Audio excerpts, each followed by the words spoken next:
Hello, everybody, and welcome to the Haribo podcast. I was running the intro. I was running the intro. Yes.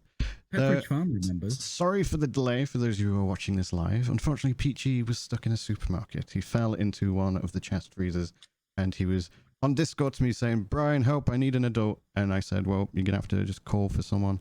And it looks like he got gummies and didn't share with the class, so I'm very mad at him right now. Those things are true. All these things, every single thing is real to life accurate. But yes, welcome everyone. Glad to see you all here. My name is Bryan the Pirate, and I am, as always, joined by the effervescent, the wonderful, the beautiful, the magnificent Peachy Pixelate. Thank you very much. And the slightly furry, cantankerous, slightly contrarian Pulp Fictionally. Wait a minute. What's going on here? But I don't come here to be bullied. You're not being bullied.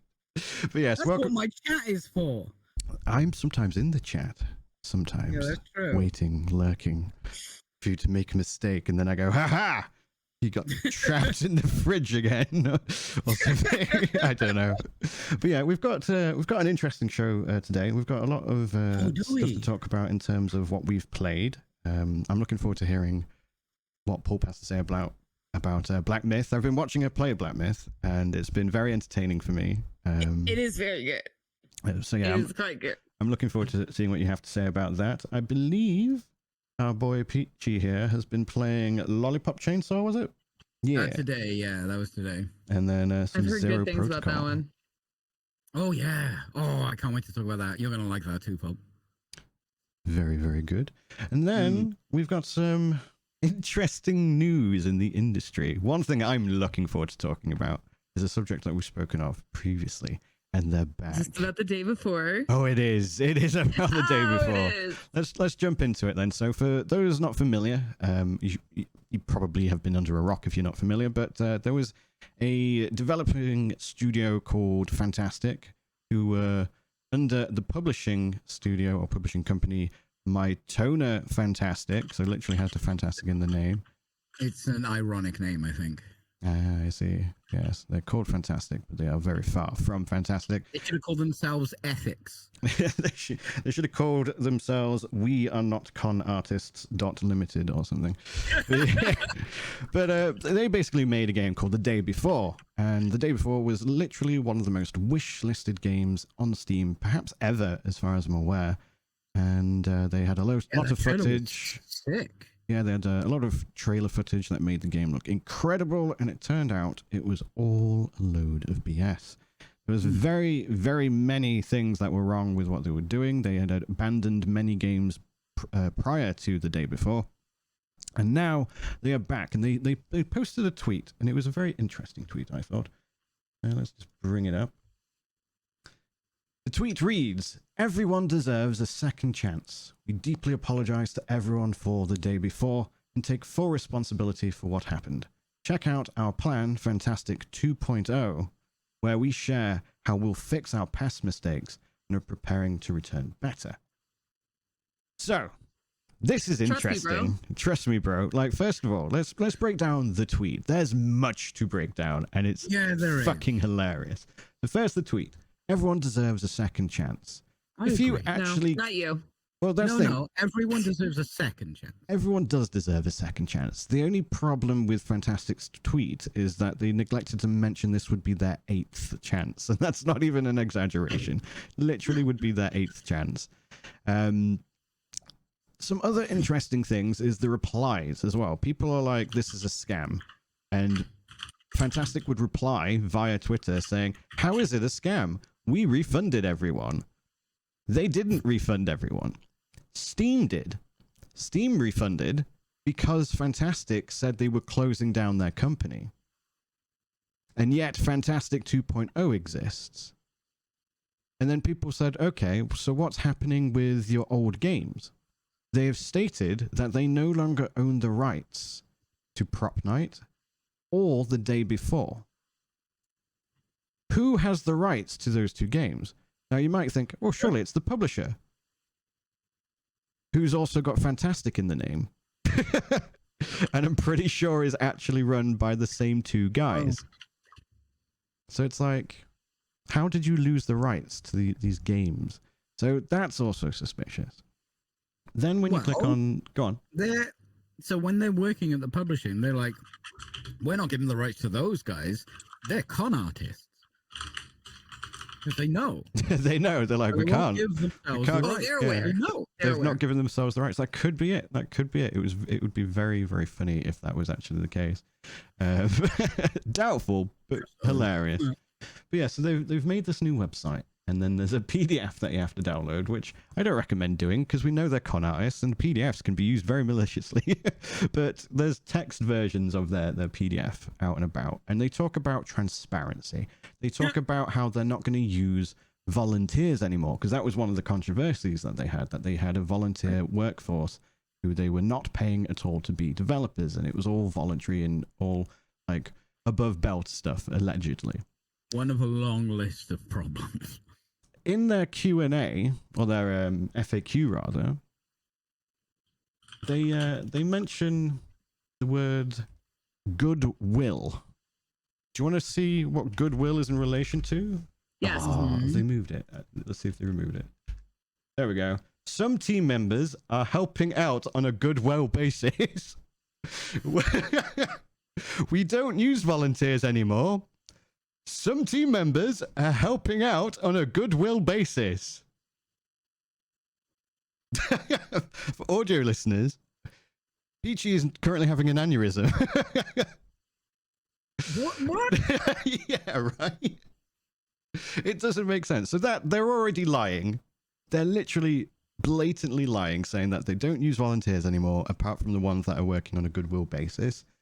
There's a whole plethora of other things. My chat has just pointed out, maybe they've hired their studio. They've actually hired the back of a Goodwill store. Maybe that's what that means. Maybe they've actually just They're hired. working out Goodwill, right? Maybe. Doubt, but perhaps. But yeah, there's a whole plethora of things wrong. One of the things that they're saying that they need for a start as well is that they want they've made a Kickstarter, and the Kickstarter is asking for $15,000. What game on the planet costs $15,000 fucking dollars to make? Are they asking for that for a game, or is that startup to start a game? Apparently, they need it for the development of their game. Amount for like a tiny little indie game. It's not a Kickstarter for a game; it's for the development of their game. Yeah. No, I know, but that sounds like something. No, like I'm asking. I'm sorry. Yeah. So the plan was they want the 15,000 to develop the game that you linked in the Discord, whatever it was called. Oh, the Escape Factory. Yeah, Escape Factory, which is already like available to play on Steam, and has been confirmed by people who know what they're talking about to be an asset flip. It isn't. Like, I looked at it, I'm like, that looks good, you know? As in, like, it looks well put together and stuff. Like, I assumed, but I didn't want to, that it was an asset flip. Yeah, so it's been confirmed to be an asset flip, a Unity asset flip. So much so that the networking code in it is the networking code that you get in the Unity application demoed to you. So if you're someone who's like, I want to learn Unity, they'll go, oh, here's our networking demo. It's literally using that for their networking features. So that's how much of an asset flip it is. Using assets, by the way. Yeah. But like, there's nothing wrong with that. But again, asking people for money for an asset flip is very, especially when that game just that. Like, because I've seen that before. Like, people will buy a pack called First Person Shooter Pack, and then they just upload that. Is that what this is? I don't know the exact details, but apparently everything in it is assets that have come out of the Unity store. Literally none of it is original. Developers. Literally none of it is original. Oh my god. Yeah. So first of all, when I last checked, I'm not going to go back onto it, but when I last checked, they had about 13 people who have actually contributed to the Kickstarter. If you're one of those 13 people, get help. Please. Oh my God. Please really? get help. Thankfully, it's See, only 13 people. I can see 13 people going, lol, okay. Well, funnily enough, when you check how many people are playing that escape artist game or whatever it's called, it's about 13 people. So maybe it's them. Maybe it's just 13 people. Yeah. Oh my God. Yeah. But I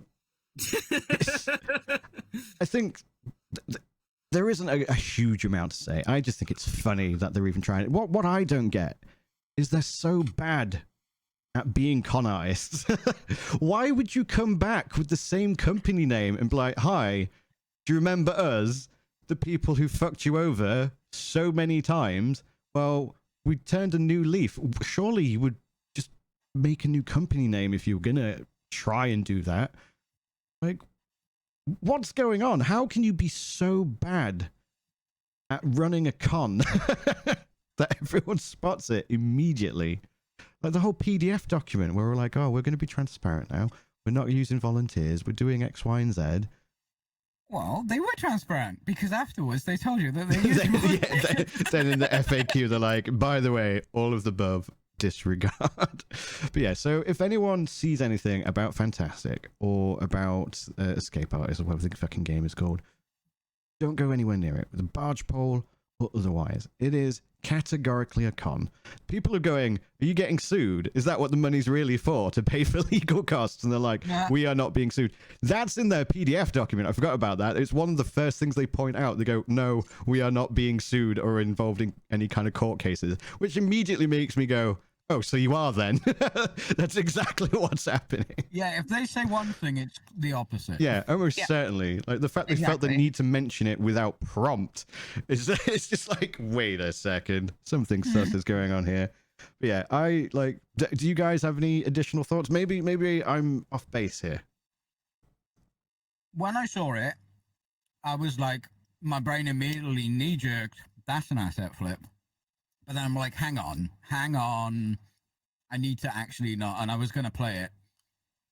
But I really couldn't bring myself to play it. Right, so right. I just didn't. Also, I need to find 3 to 7 other people to play it with me. I don't want to do that to my friends.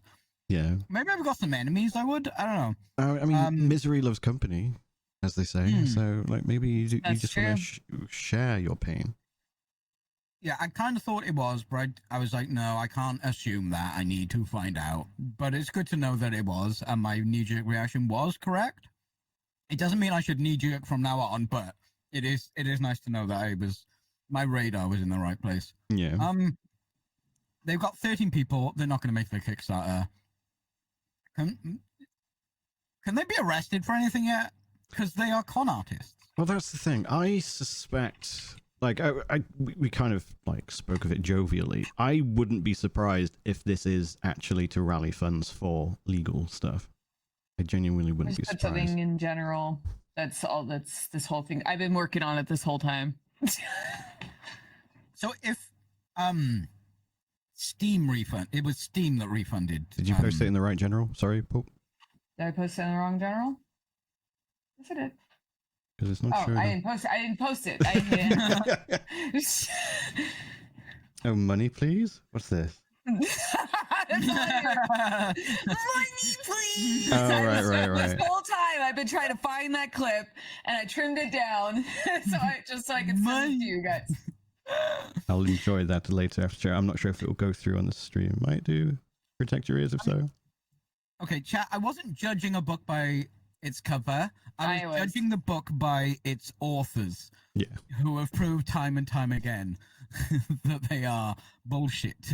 Yeah. So a bit more background as well. So they had prop night, which is seemingly abandoned because the day before got shit canned. They had another People genuinely seem to enjoy that. Prop night was actually doing quite well. In fact, they used the day before to advertise prop night, which was my theory the entire time, that it was just something they got a lot of eyes on because of the trailer. And then every time they posted about the day before, they would conveniently talk about their other projects, including another app. I think it was called Continental, which was supposed to be a Teams competitor, as in Microsoft Teams. And they had like an entire YouTube video where they were like, oh yeah, we're the producers or the developers of The Day Before. By the way, we've been traveling around the world and using this app called Continental, and it works like Teams and does all of this and this and this and this and this. And by the way, we're making this app and you should see it. And it's like, why are you advertising this corporate-based application? First of all, that you're competing against Microsoft Teams, who are very well established with their application, and talking about the game that you're making at the same time. Like, why are you working on two distinctly different things? Microsoft with all that stuff, let alone Exactly. a pair of con artists.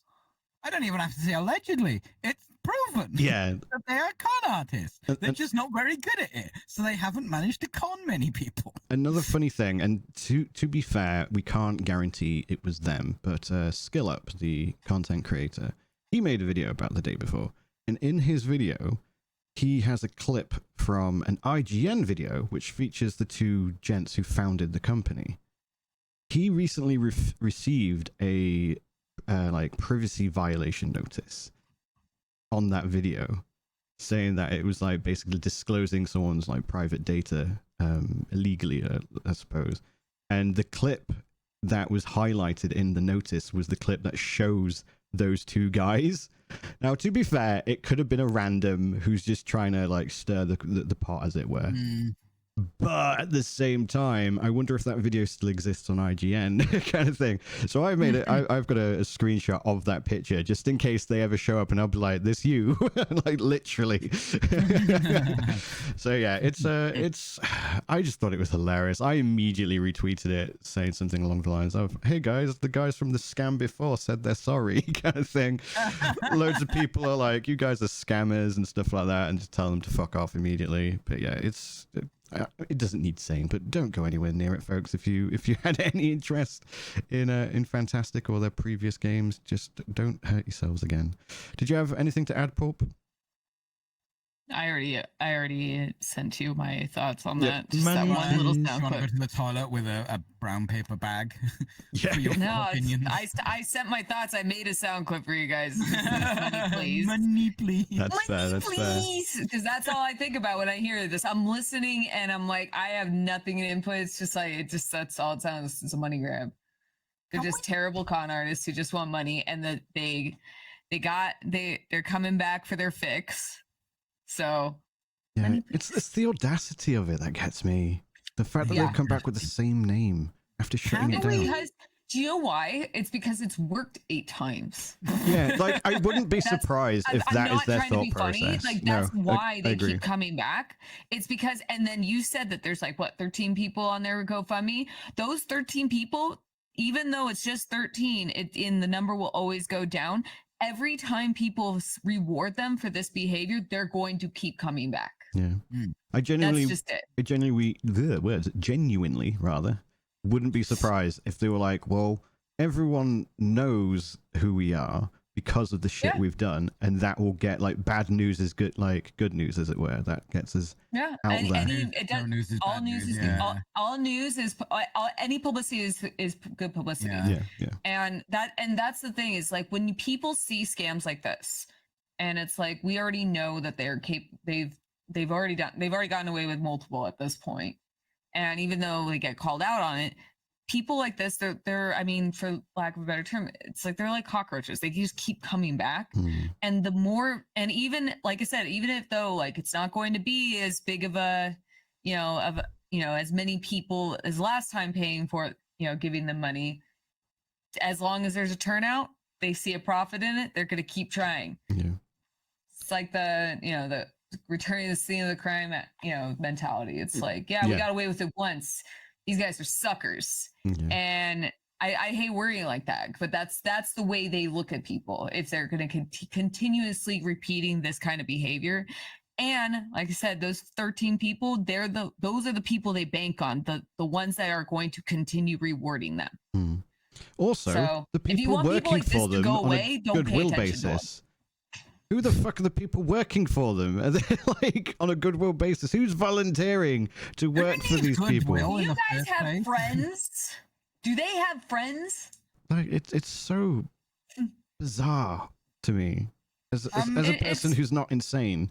Like it's bizarre, but like there are so many people that because like right now, like shovelware is such a great, there's so many like hack developers to creating the shovelware for an easy profit, and these people are no different. Yeah, 100%. So they have no respect for their audience. What audience? They don't look at them as audience. They don't look at when they made Day Before, they weren't looking at anybody as a potential play. Like, they don't have respect. Yeah, 100%. They got their money, they left, and they were like, oh, gotta re-up. Yeah.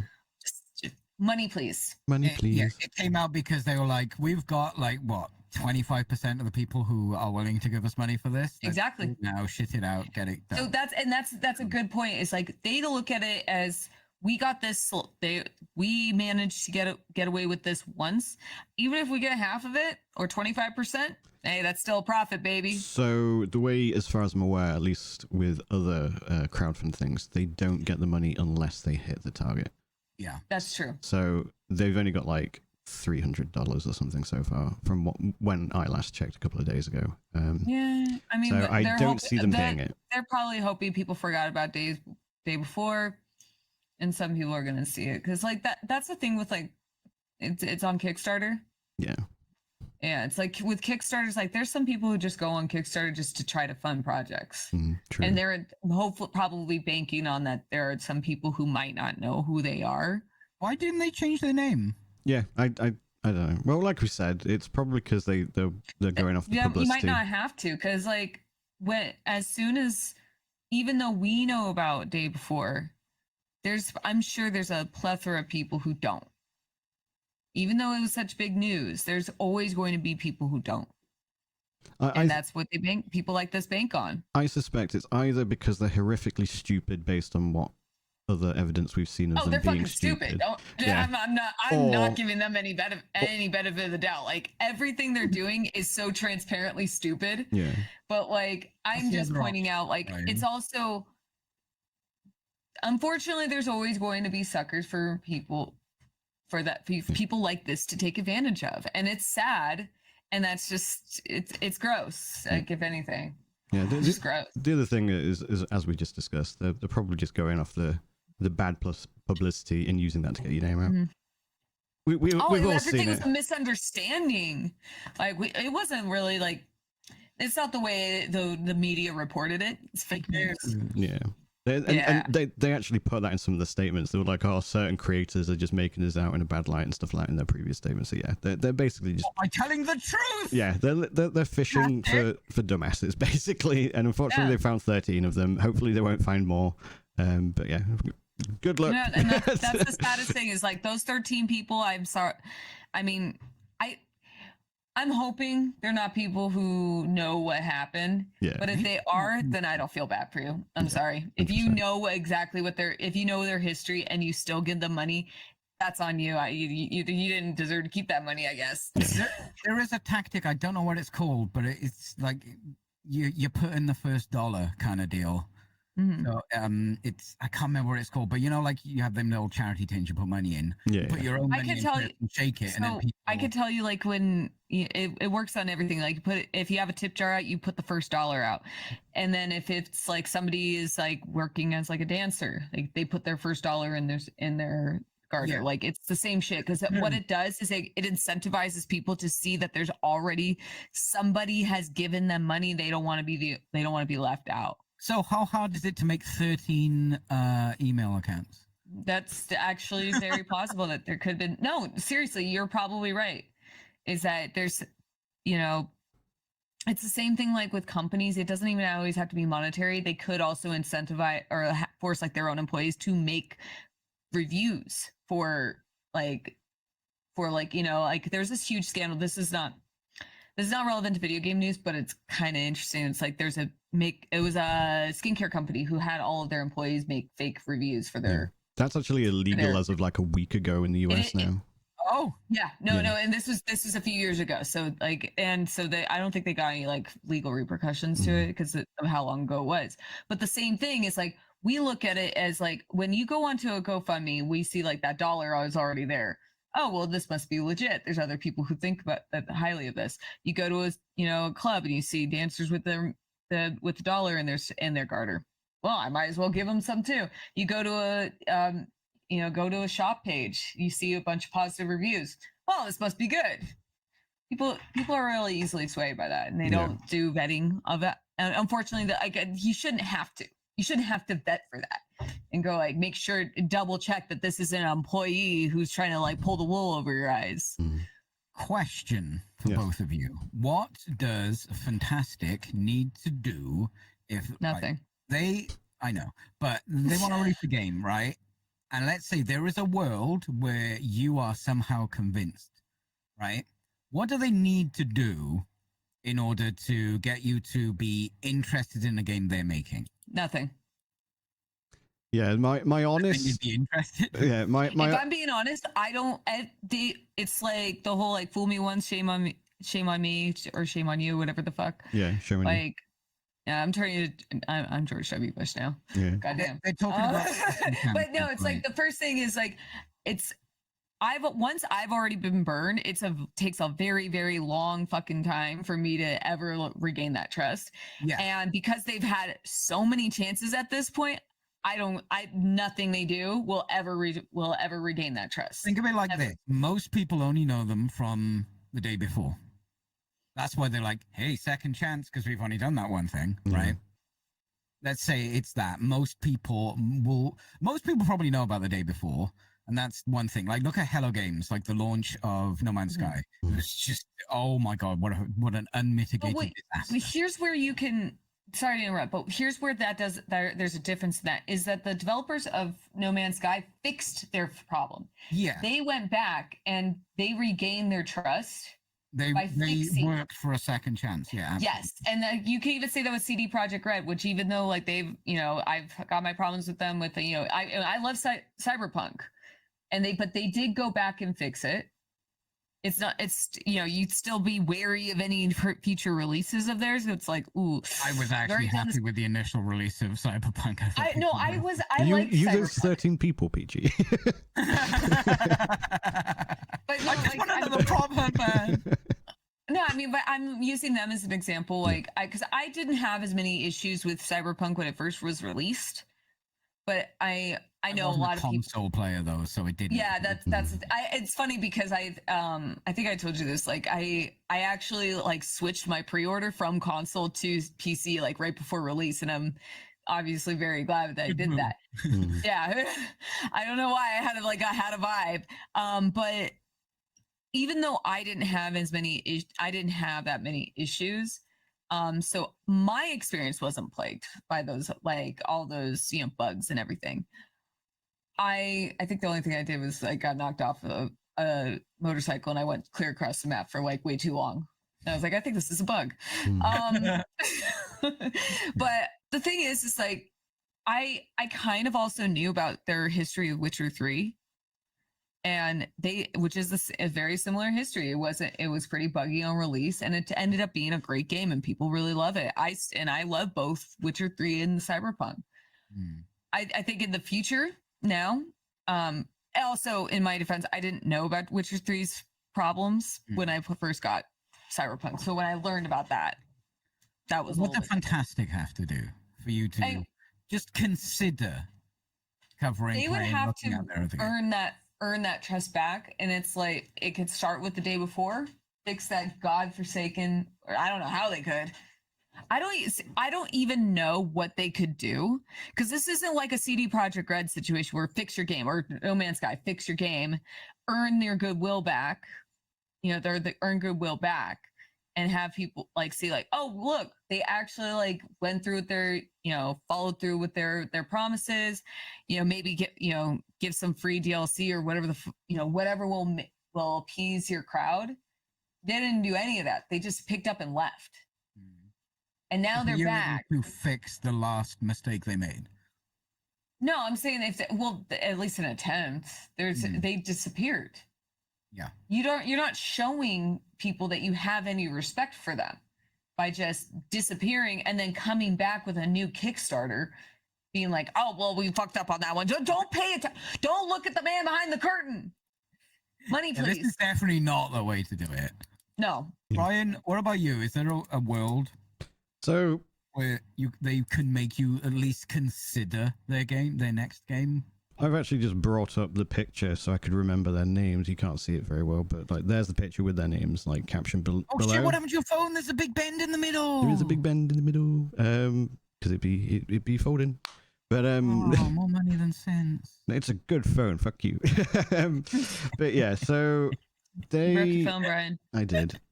Their names are Edward Gotovstev. I'm probably grossly mispronouncing that, and Eisen or Asen, same surname. If I see their name in any project ever, I will not pay any attention to that project other than to know how to stay the fuck away from it. Like, personally speaking, if their names are attached to anything, their reputation is irreparably damaged. Like that, I'm always going to. That's why when you ask, like, what could they do? Nothing. Honestly, even if they went back and, like, let's say they pulled a No Man's Sky, they went back to the day before, they revamped this whole thing, gave a bunch of free content out to people just to, like, look, we're trying, we want to get back in your good graces. I don't give a fuck. Right. Because now that they pulled this with the Kickstarter, all you're telling me is you're in it for the money. The day before alone showed me that you're just in this for the money. You don't give a shit about the you don't have a passion in this. You don't care about other people. You just want a paycheck in the end. Right. And hey, no shame in wanting to, just go to work and get paid. But you scammed people, and now you're trying to scam need to work. again. I mean, But you need to actually work. Yeah, exactly. You need to actually work, but you scam people, and apparently this is not the first time. So you have you have a trail behind you of screwing people over. What could you do to gain people's trust again? Nothing, because you've already shown you have a track record of just screwing people over. I don't care about anything they do. To give sorry to interrupt. Yeah. To give you I think the answer you're probably looking for, Peachy, a bit more of an interesting hypothetical. Give me money and then I'll trust them. Pay you. Let's say I was only aware of the day before, as you suggested, and they didn't do this Kickstarter. Let's just say they were like, we're coming back with a new game. Please believe in us. We just want a second chance. Let's say there was no other things in their back catalog that they'd abandoned and abused. Did they refund people for day before? Steam did. Steam did. Yeah, so it's not their goodwill. Yeah, so they specifically said we're closing down our company because we didn't make enough money, and Steam was like, oh, okay, refunds everyone, because then there was no further development and stuff like that. So Steam basically forced the refunds. But yeah, so to answer your question, Peachy, I assume Steam didn't give them the money then. As far as I'm aware, yeah. I haven't looked into the ins and outs. All I know is it was actually Steam specifically who forced the refund. So with that hypothetical in mind, I would say they would have to be under a publisher that is legit, well-known, and can hold them accountable if they do try any bullshit again. A publisher who can go, hang on, you have grossly breached this contract. We're about to put you in prison and fist you profusely, kind of thing. I would want that kind of security. They would have to...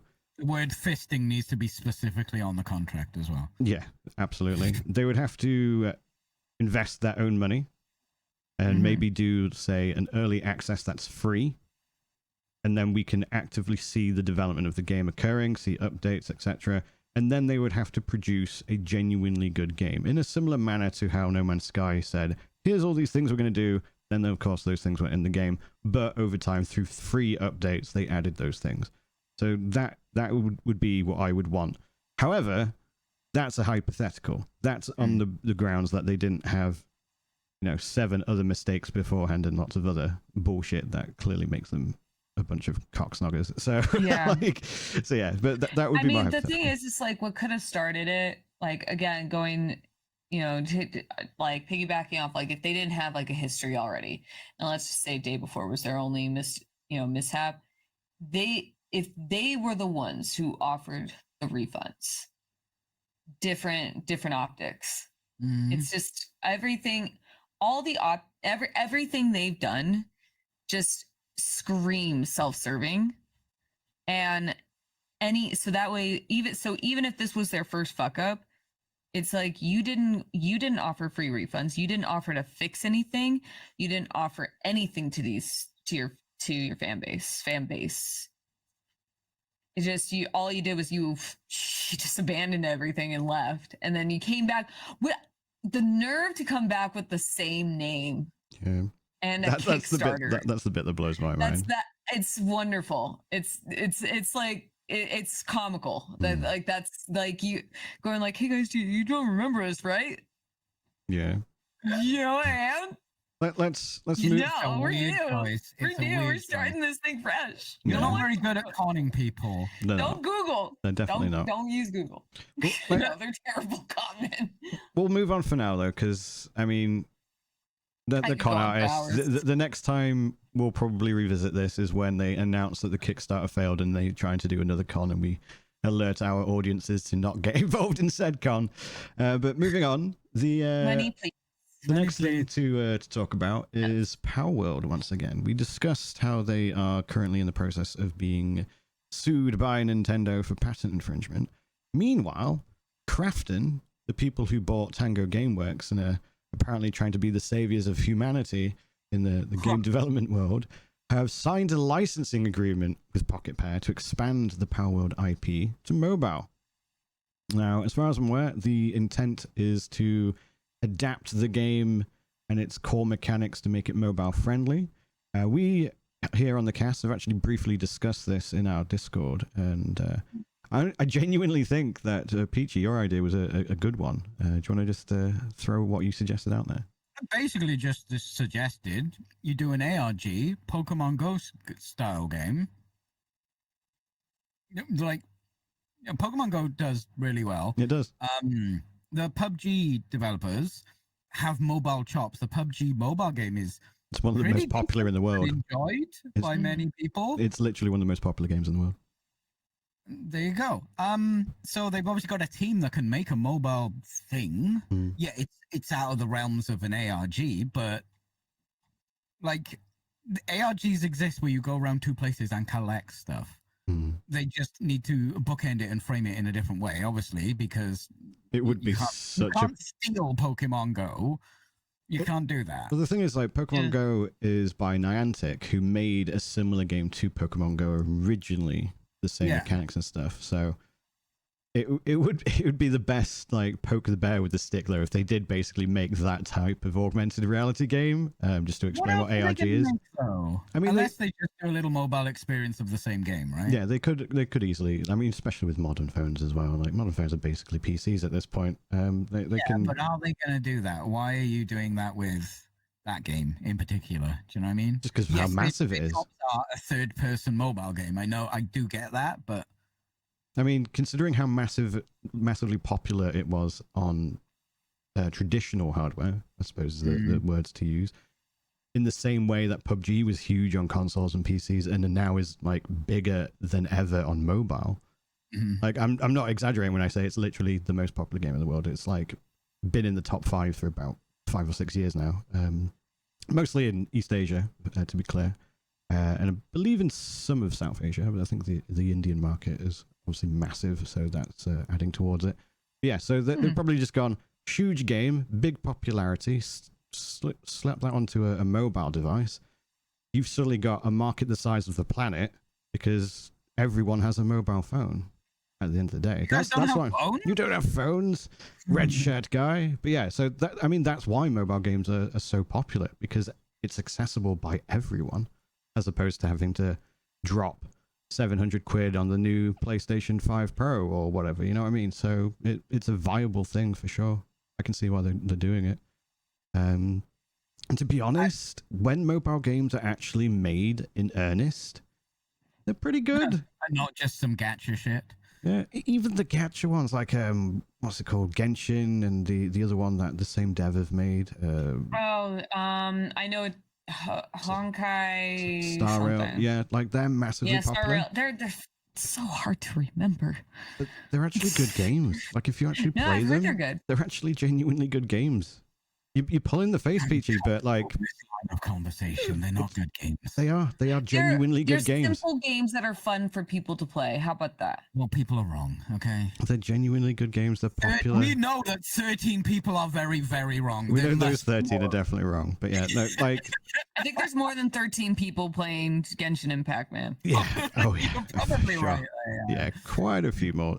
That's, again, one of the top 10. More than 13 players. Put that There's on a your difference Google Play Store. between the majority and the minority. So if they're the 13 people, that's the minority. There might be something off. But if it's a huge majority, there might be on something. What do you Yeah. think they should make? I mean, if it was me, I would probably just replicate the experience onto mobile. Yeah. Because people clearly enjoyed that experience. Mm. So why not just put it on a platform where, as I said, your potential market is the planet. Yeah. So that's yeah. Here's the game again. Yeah. But they bought the mobile rights. A license for the IP. So I think technically they can make any type of game they want just using the intellectual property. Obviously, with PUBG, they own PUBG and they own the rights for mobile PUBG. So that makes some sort of sense, but it's not like they're making PALWORLD and they're like, oh, we're going to turn this into a mobile game. They're like, oh, give IP, we make game.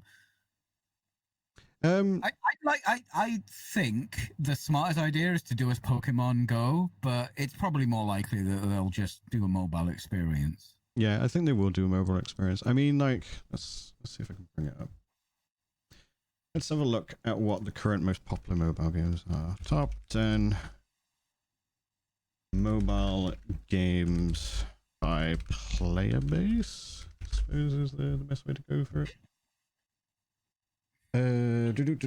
Google is in no particular order listing Candy Crush Saga, PUBG Mobile, Pokemon Go, Clash of Clans, Roblox, Among Us, Call of Duty Mobile, Fortnite, Free Fire, which is a FPS game, Genshin Impact, Gardenscapes, Minecraft. I didn't know there was a mobile Minecraft. Arena of Valor, Call of Duty Warzone Mobile, Coin Master, Clash Royale, League of Legends Wild Rift, Mobile Legends Bang something, I can't see the rest of it, Monster Strike, Puzzles and Dragons, Subway Surfers, Enveny, Fate Grand Order, and Fishdom, which is a fantastic name.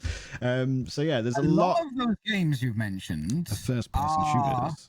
There are some that are different things, but a lot of those, maybe the majority, are mobile experiences of a full thing. I mean, Exactly, Pokemon Go obviously isn't, but Genshin Impact. I assume Genshin Impact is not just gacha, it's the game with gacha elements. So Genshin Impact is actually, like... I'm not a fan of gacha, to be clear. Yeah. I've played a couple. I've seen the game on gachas. PC. It's like an MMO RPG type thing with a bunch of gacha on it, right? Yeah, so that's the thing. Yeah, they're it's gacha. They're actually quite like timid with their payments model stuff. They at the beginning of the game they go, look, there's a store, and then you go, oh, okay, and then you play the game, and then so it that basically is also a mobile experience of a big game, right? As far as I'm aware, it's probably crossplay. The safe bet is you just take PALWORLD to mobile. Yeah. You just squeeze it down a bit, squish some bits, tighten up, remove some of this and that. I mean, it's not really like high fidelity or anything like the character models. And whatnot. Wild Rift is basically, it is just a MOBA on mobile. 100%. It's trimmed down and simplified a little bit, but it is essentially just that. So maybe that's what they are going to do, Brian. Yeah. Maybe they just go PALWORLD on mobile. It would probably be the best idea because so like monster collectors, like the whole like the Pokemon Go model really does work well because like I said, I still play Pokemon Go on occasion, but only when I'm like out going for a walk. It's like, fuck it, just pull out your phone and it's like a nice time waster. Who wants to be distracted by nature? I love nature. Look at that. Oh, look at that tree. It's just I a distraction. It's fucking birds and shit. But like, because there was also a Monopoly Go, which is like kind of clever. There's the Pikmin. They did a Pikmin one too. Yeah.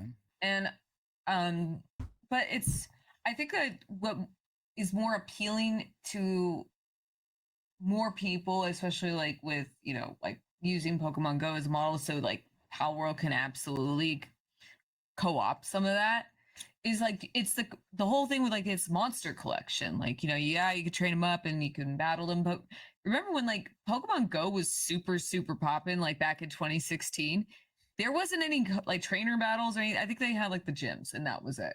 But aside from that, there wasn't really much when it came to like playing against other people. It was just going around, finding the Pokestops, collecting your Pokemon, and you know, you remember like people would go like, "Oh my God, there's a fucking Snorlax over there," and then cause traffic jams. It was great. It was a great time.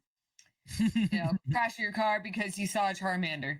But like it. But the thing is, just something as simple as like for a lot of people, is just the monster collecting is super exciting. See what else is out there, and what PALWORLD has over Pokemon is like as a new IP for some people, if they were to go that route, is people downloading the app and wanting to see what kind of monsters there are, what kind of things there are to collect, and what new things there are. Because we already have Pokemon Go. We know what Pokemon Go does. Mm. There's a lot to it. There's a lot more to offer now than back in 2016. But you know, I think it would benefit them to go that direction, because just something as simple as the augmented reality, you can just go around, like, you know, go out with your kids and get the Pokemon, the pals that have guns, and start mowing down people in there. I'm trying to think of how that would work, but God, that game's so ridiculous. But no, like it's fine. Like I could see that working for them.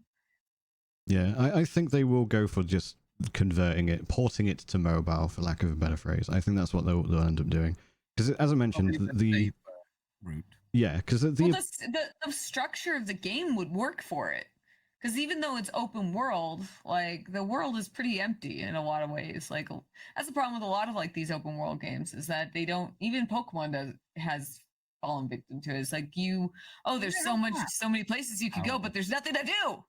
So you could take away that stress for the developers and just like throw in an augmented reality. Your open world is the real world. You know? So to be clear, what I'm saying is I don't think they're going to go the augmented reality route. I think I think they're just going to make the game that currently exists on PC and Xbox and soon PlayStation. Hey, that works too. Yeah, I think they're just going to move that to mobile. The reason for that is because, as I mentioned earlier, it sold 30 billion copies or whatever it was, 30 million on its own merit. If they were to do like crossplay with the mobile, like that would be kind of interesting, because if they already have sold that many copies, making a mobile version would be pretty ideal for them, because they can add is there gacha? Like, is there anything gacha in that game? I didn't play enough of it. I don't believe so. As far as I'm aware. Like paying for cosmetics, or okay. I don't believe so. Not yet. In the mobile version, I imagine there would be. Yeah. Oh, absolutely. But what they could do is, like, I'm giving PALWORLD some ideas. They can make a mobile version of it that enables crossplay, so people can transfer over their existing save data, and then just start introducing like cosmetics and, you know, all these like gacha capabilities, because that's obviously where the mobile games will make their money. Because you have things like I know like Vampire Survivors is on mobile and it's free, but there are like in-game purchases too. But that was a good business move for them too, because it's like $5 on Steam. But that's not crossplay. But I know that's an idea that they could do. They won't be losing out on any money, because if they try to sell it again on mobile, there's a chance they'll sell a lot, but if they already got 30 million copies out there on Steam, enabling crossplay would probably be more ideal, because those people would probably be more inclined to download it for free, and then, you know, any in-game purchases they can. That would depend on a number of things. Like, obviously, if they were to enable crossplay, that would immediately install a player base onto mobile, which would be beneficial, because then you've got people to play with right off the bat. However, enabling crossplay is something that is incredibly difficult, especially from a essentially very, very different They platform. put guns on the Pokemon. They could do it. They know how. Yeah, I mean, well, maybe, because like it's one thing to have crossplay between consoles and PC, but a different thing for mobile because of how the networking functionality works and stuff with each other. Sorry, Palworld, I tried. But either way, like I can definitely see it doing well on mobile because there's already precedent of the game in its current form doing well, and the appeal of mobile in the first place is the scope of your potential market. Yeah. So that's another reason why they probably wouldn't go ARG, because traditionally ARG isn't a big earner. Yeah. On mobile, kind of falls off after a while. Pokemon Go is the outlier in that. 100%. And probably because it's Pokemon. Don't worry, Nintendo. don't fucking worry, okay? That's another thing as well. It's very interesting that they've announced this amid the lawsuit. Krafton is like, yeah, we're going to do it anyway. Fuck them. A lot of money. A lot of people have got a lot of money in PALWORLD, and they're all like, oh, by the way, Nintendo, I'm in here. I'm doing my part. Yeah. Well, I think a lot of people are seeing the lawsuit as we mentioned last time, strong arming, and they don't think it's going to win. So they're just like, you know what? We don't fucking care if Nintendo are doing it because we don't think they're going to win. I don't think they are. I think it's going to probably get either thrown out or there'll be some kind of weird ass settlement. I suppose as a slightly adjacent topic, Nintendo have shut down. I say they've shut it down. There's the other emulator, Ryujin or whatever it was called. Apparently, from the wording is very odd. They approached the creator, and the creator has shut it down because he was it wasn't a cease and desist or anything like that. He was made an offer, I believe is the wording. So I think they've literally paid him to shut it down. And I think it's because of the Switch 2, and they're going to be porting a bunch of games to the Switch 2, and they're going to be like, we want people to play 60 FPS on our device and not on emulators and stuff like that. So I think that they've... Wait a minute. Okay, tinfoil hat, yeah? Pinch of salt. The offer they made him was to buy his code so they can emulate Switch on Switch 2 without having to have a standalone chip to play Switch. I mean, considering how many emulators are out there in open source, I'm pretty sure they could have just taken the code anyway. Ryujin might have been open source. I never used it, so I don't know. But yeah, I think it's because obviously Switch 2 is coming out, and obviously the benefits of getting a Switch 2 over a current Switch is that it's going to be slightly better hardware that can do 60 FPS, etc. So, at least from what we know from the leaks, that is the case anyway. So I think they're literally like, we've got to get rid of the emulators because they are competing with our device still, and if we get rid of them, then people have to buy our device. It makes zero sense to me why Nintendo doesn't try to like at least like if they made their own emulator, it would make sense to go after other people like, you know, developing. They do. It's really bad. Have you tried to play Stunt Race FX on Nintendo's own N64 emulator? It's awful. I would rather shit through the eye of a needle. Shit in your hands and clap. It doesn't make sense to me why Nintendo doesn't like try to improve their own emulator capabilities. They don't care about preservation. No, I know they don't. I've never seen a company like who makes such good games. They really do. Their first party games are great, but hates their own fucking player base. Like the way they treat them, it's like, God.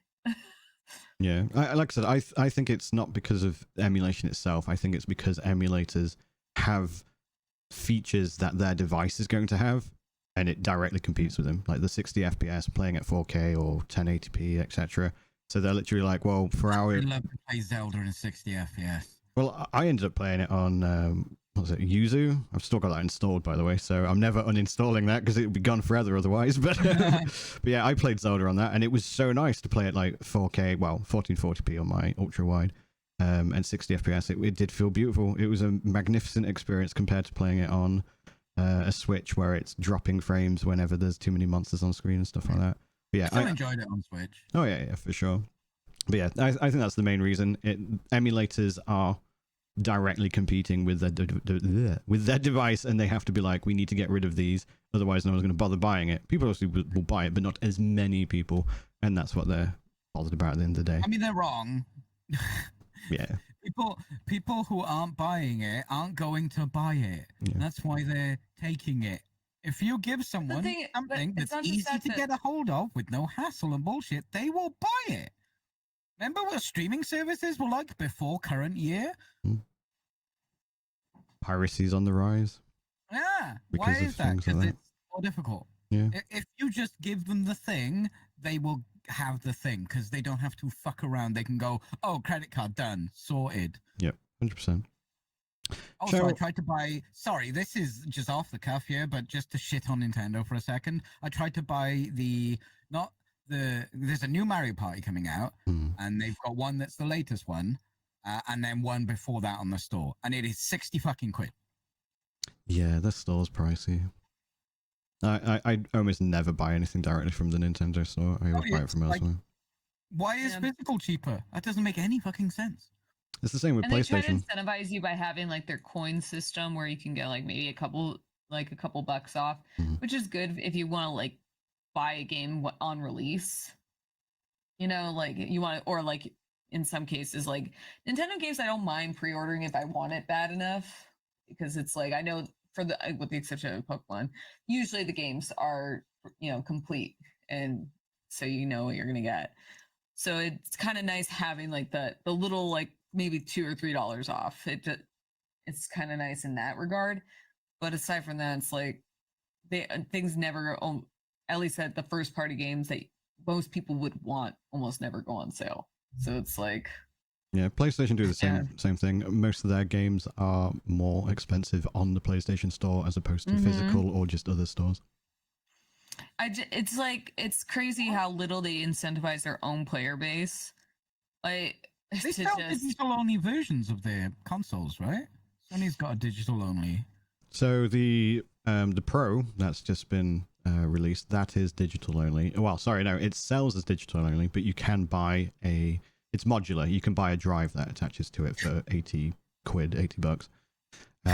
Same for it's the same for the 30th anniversary edition as well, which I've got to say, it does look nice. It does look pretty. They know what they're doing, and they're going to get a lot of money from that. Have you seen the anniversary one? No. Does it look good? It does look good. It's not that dissimilar, but they've made it the PSX grey. So immediately the nostalgia is firing off. Yeah. Like you should see the cable for it. The USB cable looks like a PlayStation X cable. So it's got like the fat block on it, but with the USB in it, and people are like, I'll just buy the cable kind of thing. Like it genuinely looks good, and they've put like some texture on it that refers to like the 30th anniversary and stuff like that. Oh, you pricks. Yeah, it does look good. It's about 1,000 quid in the UK though. The PlayStation Pro 30th anniversary edition. Can you buy the controller separate though? Because that's kind of hot.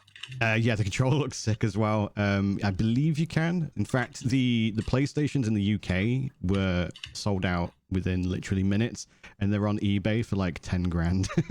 The 30th anniversary edition, to be clear. But yeah, it does look good. Oh, I like that. To be fair, D-Brand exists, and they have dark plates that are also in their PlayStation grey colors. So if you do like the color, but like the cable and the controller do look pretty sick. I'm not gonna lie, they do, because it's the original PlayStation logo on the controller as well. So it does look nice. That's the button as well, isn't it? Yeah. That looks. I want the controller especially. Yeah. Like I saw it and I was like, 1,000 quid, fuck off, kind of thing. So 1,000 quid in the UK is about. For anybody who's interested in looking at it and being. Yes. So in the UK, it's literally £1,000 for the PlayStation Pro. It's $1,000 here too. No, yeah, but £1,000 is $1,200 after conversion. So that's how expensive it is. And then if you do want to have physical media, it's another 80 quid on top for the modular drive that sticks to it. Wait, is there no? Oh my god! It's diskless. Yeah, the whole bundle, which includes 2 controllers and blah, blah, blah. Here is 1,000. The controller, by the way, it's not a regular DualSense. It's the fancy, like the Xbox Elite controller, for example. It's their beefy modular controller. It's not just a regular one. So that's another reason why it's so pricey. But yeah, very nice controller. That's nice.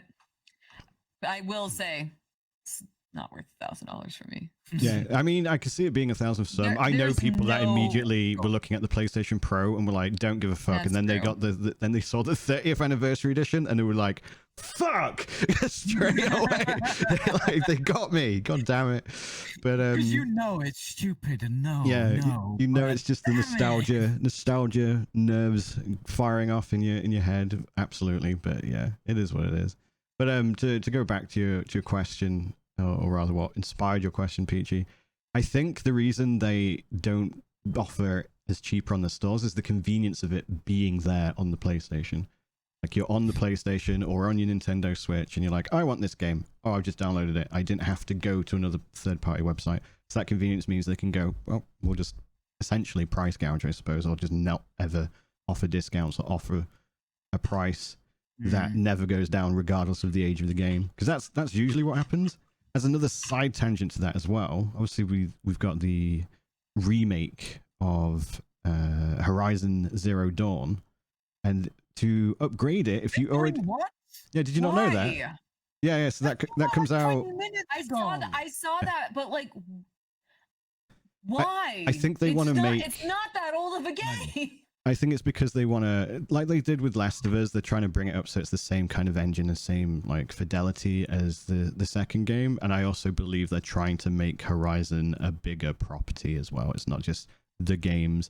Like they've got Lego Horizon Zero Dawn or whatever it's called coming out. If it hasn't already come out, either this month or last month.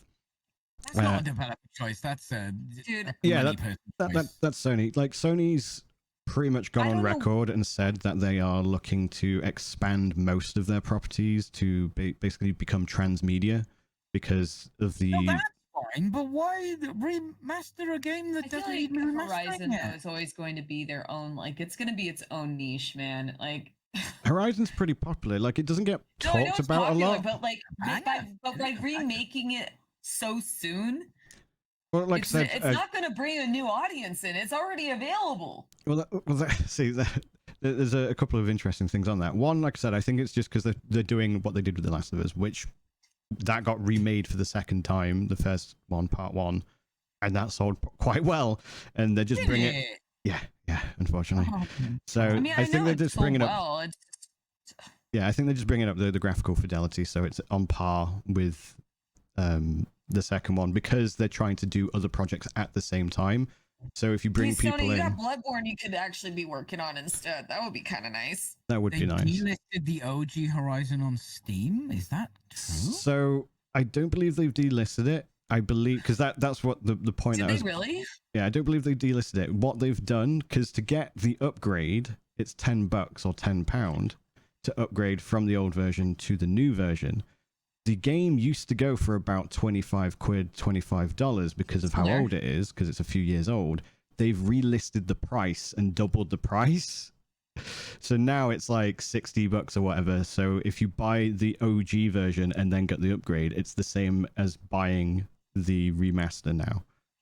Whereas before, tenner. yeah, because originally they said, "Oh, we'll offer the remaster for $10." Then they went back on that and pissed off everybody, and they were like, "Okay, we brought it back." So now to get around it, they've increased and quite literally doubled the price of the non-remastered version to stop people buying that version and then just paying a tenner for the upgrade, because that would be cheaper than buying the actual new game. Yeah, 50 fucking quid. Yeah, they literally doubled it. Like I think it was like 2 days ago. It just doubled in price, despite the fact it's been like 25 for like 2 years or whatever. So yeah, so Sony know what they're doing. They know how people behave. They know how to close those loopholes. Before we go to, That's not a loophole. That is bullshit. it is bullshit. Fucking company nonsense. It is. But it also is what it is at the same time, unfortunately. But before we go to break, just going to announce that on the next episode, which will be on the 19th, we will be doing a spoiler cast of Silent Hill 2. We'll also have a special guest to join us. So we've got Pulp, obviously, who's a Silent Hill enjoyer, and I will be bringing on a fellow... Even Konami. Not Stephen Konami, not John Nintendo, No, John Konami, he's not coming. no John, but it will be a wonderful creator by the name Microsoft. Damn it, I was too slow. Too slow. Sorry. But yes, we will be bringing on the lovely Cat link onto the to the show. So for anyone unfamiliar, she has an extensive background in horror games and does speedrunning as well. She was recently in the Sajam Slam for Street Fighter 6 and came in second place with her team, which I thought was pretty cool. Nice. So she'll be joining us in 2 weeks, and we'll be talking all things Silent Hill 2. Just to reiterate, I'm very excited for this episode. I'm stoked because, like, one of the reasons I wanted to bring on a guest is I think it's fun whenever it's something that we're particularly excited about. Like, for example, when Diablo 4 came out, I obviously brought on someone from Max Roll who's very, very enthused about the game. And it means that you've got someone who you can really bounce off and, like, proper just vibe with. And I really wanted to do that for you, Pulp. So I was like, because I don't play the Silent Hill games. And I'm so excited for that. We'll talk about it later because I am gonna be talking about, you know. Yeah, for sure. They're gonna have a song. Not too much though, because the game's not out yet. Sorry, say again, Paul. I said not too much though, but the game's not out yet technically. Some people got early copies. I don't know if you heard about that. Yeah, I've heard about that. It's reviewed well from what I've seen as well. So the reviews are quite promising because a lot of people were worried. I'm waiting for it's one of the few games that I was willing to buy the digital deluxe, like pre-order it because I wanted that early access. So I'm just very excited about it. That's the age of a game you should remaster. To the break! Yes. But to the break! Look forward to that next week, but let's jump to the break. We will be having the mics on as always, playing music. Get yourselves a drink, a cup of tea, banana hammocks, etc. See you shortly. And welcome back, everyone, to part 2 of the Fully Rendered podcast. We are now going to indulge in the games that we've been playing. Before we do that, you would have missed what was happening during this break. But if you join the Patreon, you can hear all the bits in the middle. That's very true. True. That's very, very true. What did we talk about? We just horror games and being a solid state drive. Yeah. Oh, and guys, so tell everyone about my solid state drive. God. Don't tell everyone. But it's a secret. Peachy, you've been playing games, haven't you? Brian. You've been playing all the games. Do you want to tell us about the games you've been playing? I've played a bunch of bangers recently. You have been playing some bangers. I told you I played Still Wakes the Deep because of you. Yeah. You enjoy it? I loved it. It's good, right? It's such a great... Dude, my favorite thing about that game is how for the subtitles, they translated the Scottish slang into like American English. And I'm like, thank you. I turned that off. I was never going to figure that out on my own. Thank you for treating me like an idiot. And then, if you recall, I mentioned if you change it into Gaelic, so the subtitles in Gaelic, you'll get cum a lot, and another word that is a slur. You know what's funny? Because there's an achievement if you beat the game in Gaelic, and I was like, how hard can it be? And I looked out, I'm like, nope. Yep. It's like, go forward, come. It's just come everywhere. But you were playing Zero Protocol, I believe, Peachy, which I have on screen. Zero Protocol. It is a single person developer called call. I know this off the top of my head without even clicking on 70 things. Our games. I believe there are some people who also worked on the game as well, probably as a freelance type of thing or helping out, whatever. Zero Protocol looks like the meme first-person 8-bit textures game. That's what it looks like. I played the demo a while back, but it grabbed me instantly. It is a survival horror game. It's taken influences from things like Silent Hill, Resident Evil, the earlier ones. Mm-hmm. It's got this first-person perspective, and there's some Metal Gear in there. We've also got John Carpenter's The Thing is in there. There is aspects of Dead Space in there. It's fucking phenomenal. It's a shorter experience. I think I completed it in 2 streams. It's about 10 hours in. I've got 8.5 hours in the game, and I did find all 4 technically there are 4 endings in this game, but they're not too difficult to find if you want to play them. Right. For one of them, I did have to speed run through to get a different one. I'm not going to tell you what the endings are, but it is crafted. I feel like this game isn't coded, it is crafted. Okay. By one person. The sound design is perfect. It is a very quiet game. This with I all the love that. FX are really good. The atmosphere is oppressive. You know, the first time you played Silent Hill on PlayStation, and that atmosphere is just like you feel claustrophobic. Even when you're in a street in that game, you feel claustrophobic. This does that really well because you're actually inside a facility. The graphics are very blocky, stylized blocky. Like the I like character it. models kind of look like. Isn't that kind of like Shadow of a Doubt? Did that have a similar style or no? Or am I imagining? Shadow of a Doubt? What's that? Because you played that too. If he doesn't remember if he did. He doesn't remember his own games. Shadow of a Doubt? that game doesn't exist. Shadows of Doubt. Shadows of Doubt. Dude, semantics. What? Well, no, because Shadow of a Doubt is like a famous phrase, right? True. Well, I don't know. I didn't Without play a it. shadow of a doubt, the game was called Shadow's Doubt. I would say no, but I see what you mean. Shadows of Doubt is a voxel-based sort of graphical game. It's very 3D. I mean, this game is 3D, but it doesn't. This game is phenomenal. It is £8 on Steam, and it is one of the best horror experiences, smaller, shorter horror experiences I've had for I don't know how long. It looks dope. It would probably be like the Music Man, or what's the one where you're in that submarine, you go underwater. Oh, I know what you're talking about. I can't remember the name of it. It is called Barometer? No. Iron Lung? Someone is suggesting in my Iron chat. Lung. Whoever Iron said Lung. that, correct. Thank you, Infamous Wick. Hey, Rollerbacks. Iron Lung, yeah. Because that's really good. It's a lot of a shorter game with way pared down mechanics. This one is a lot more ambitious. Right. There is System Shock in there as well. There is that. The influences are not like, oh, hidden, I've just taken from here and put it in here and you won't notice. They're very much, They wear them on their sleeve kind of thing. There's even a movie poster of The Thing in the game. Like, it's this game knows what it's about, and what it does is just really good. The way it delivers story, I don't think this guy's a writer or anything, because it's not like a written story with characters having proper conversations and stuff. I mean, there's no voice acting apart from the odd word here and there. Right.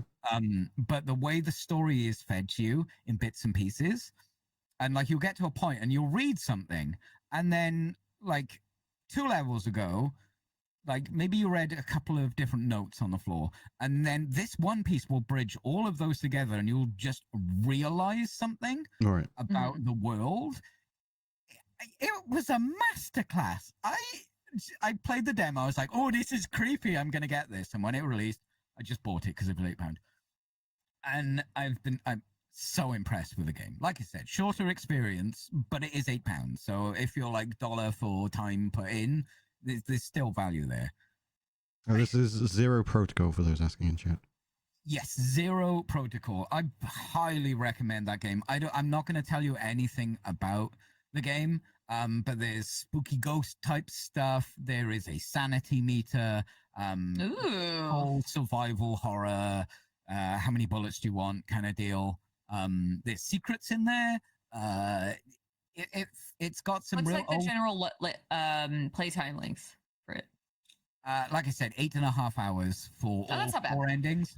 But I to do 3 different endings. Like when I finished the game and got the one ending, I did the other 2 almost instantly.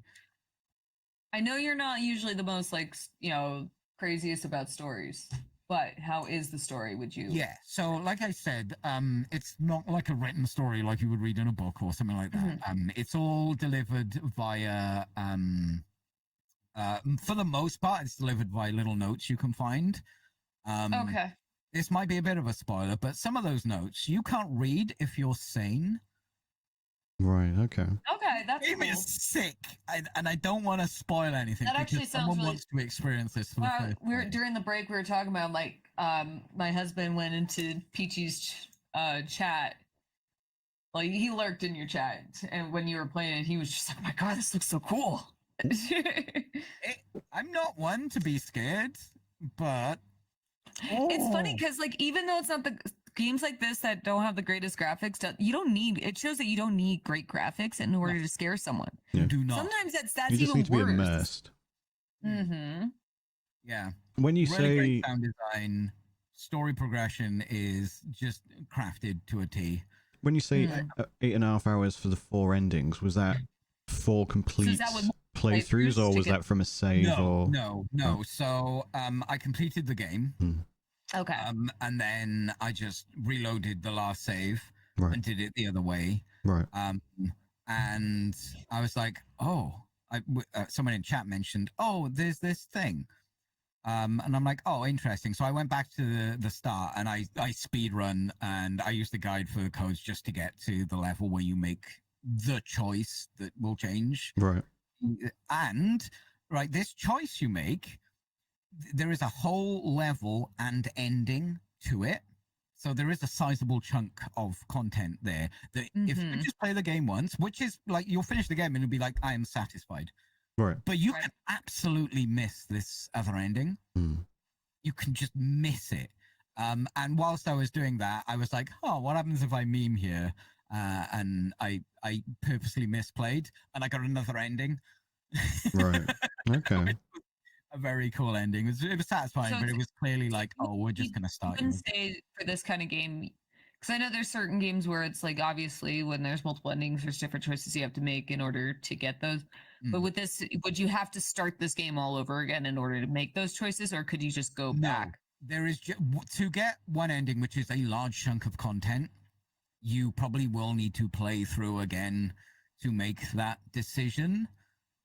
But it's not like, oh, these tiny little bits and pieces. It's basically you take a different exit from a level. Right. That's it. Right. That's basically what you do. But I think completing the game and learning what I did during the thing and then going back and then doing that whole level again, I got even more information and the story was a bit more like fleshed out. I kind of got everything to know about what was actually happening. Right.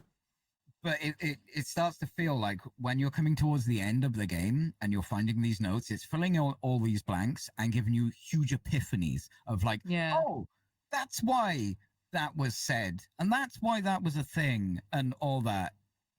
Brilliant. That for me, of horror games that I have played this year, okay.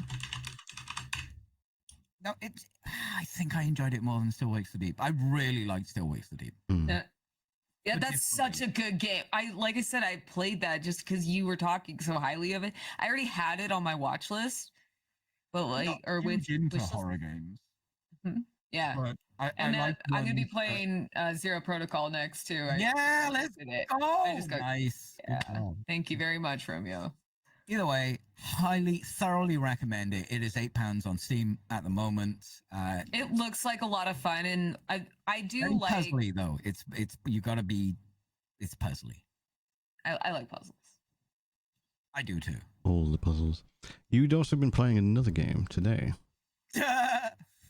Okay. Dude, Does the name Is this- Suda51 mean anything to anyone? Is this going to be TOS, by the way? No. What is Peachy in a maid outfit again? Yes. Why No. is it There's so? no boob, like actual anything. It just looked like a shower scene, so I was like, what the hell? Oh no, it's just suggestive. Oh, the There we early 2000s. Yeah, so this was So- originally a PlayStation 3 game. Chainsaw, Yeah. Lollipop, or what's it called? Sorry? Lollipop Chainsaw. Yeah. This is a classic. It was written by Suda51 and James Gunn. Oh, right, okay. Now imagine that game. It's called Lollipop Chainsaw. It's written by Suda51 and James Gunn. That game you're thinking of, that's what it is. Right, right. Like, I've never played it, but I get, like, Tank Girl kind of vibes, I suppose. Oh yeah, absolutely. Oh, She's yeah, an absolutely. Kick-ass badass. I will be finishing it off tomorrow probably. Yeah, I was worried going into it, and I did prep my chat. I'm like, this game is a exploitation game. It is 100% balls to the wall exploitation game that was, even at the time, was harking back to a more exploitative 90s kind of vibe. Right. It wasn't as cringe as I thought. There was one joke so far, and I'm probably about halfway through, that I'm like, oh, that would not fly today. Right. Right.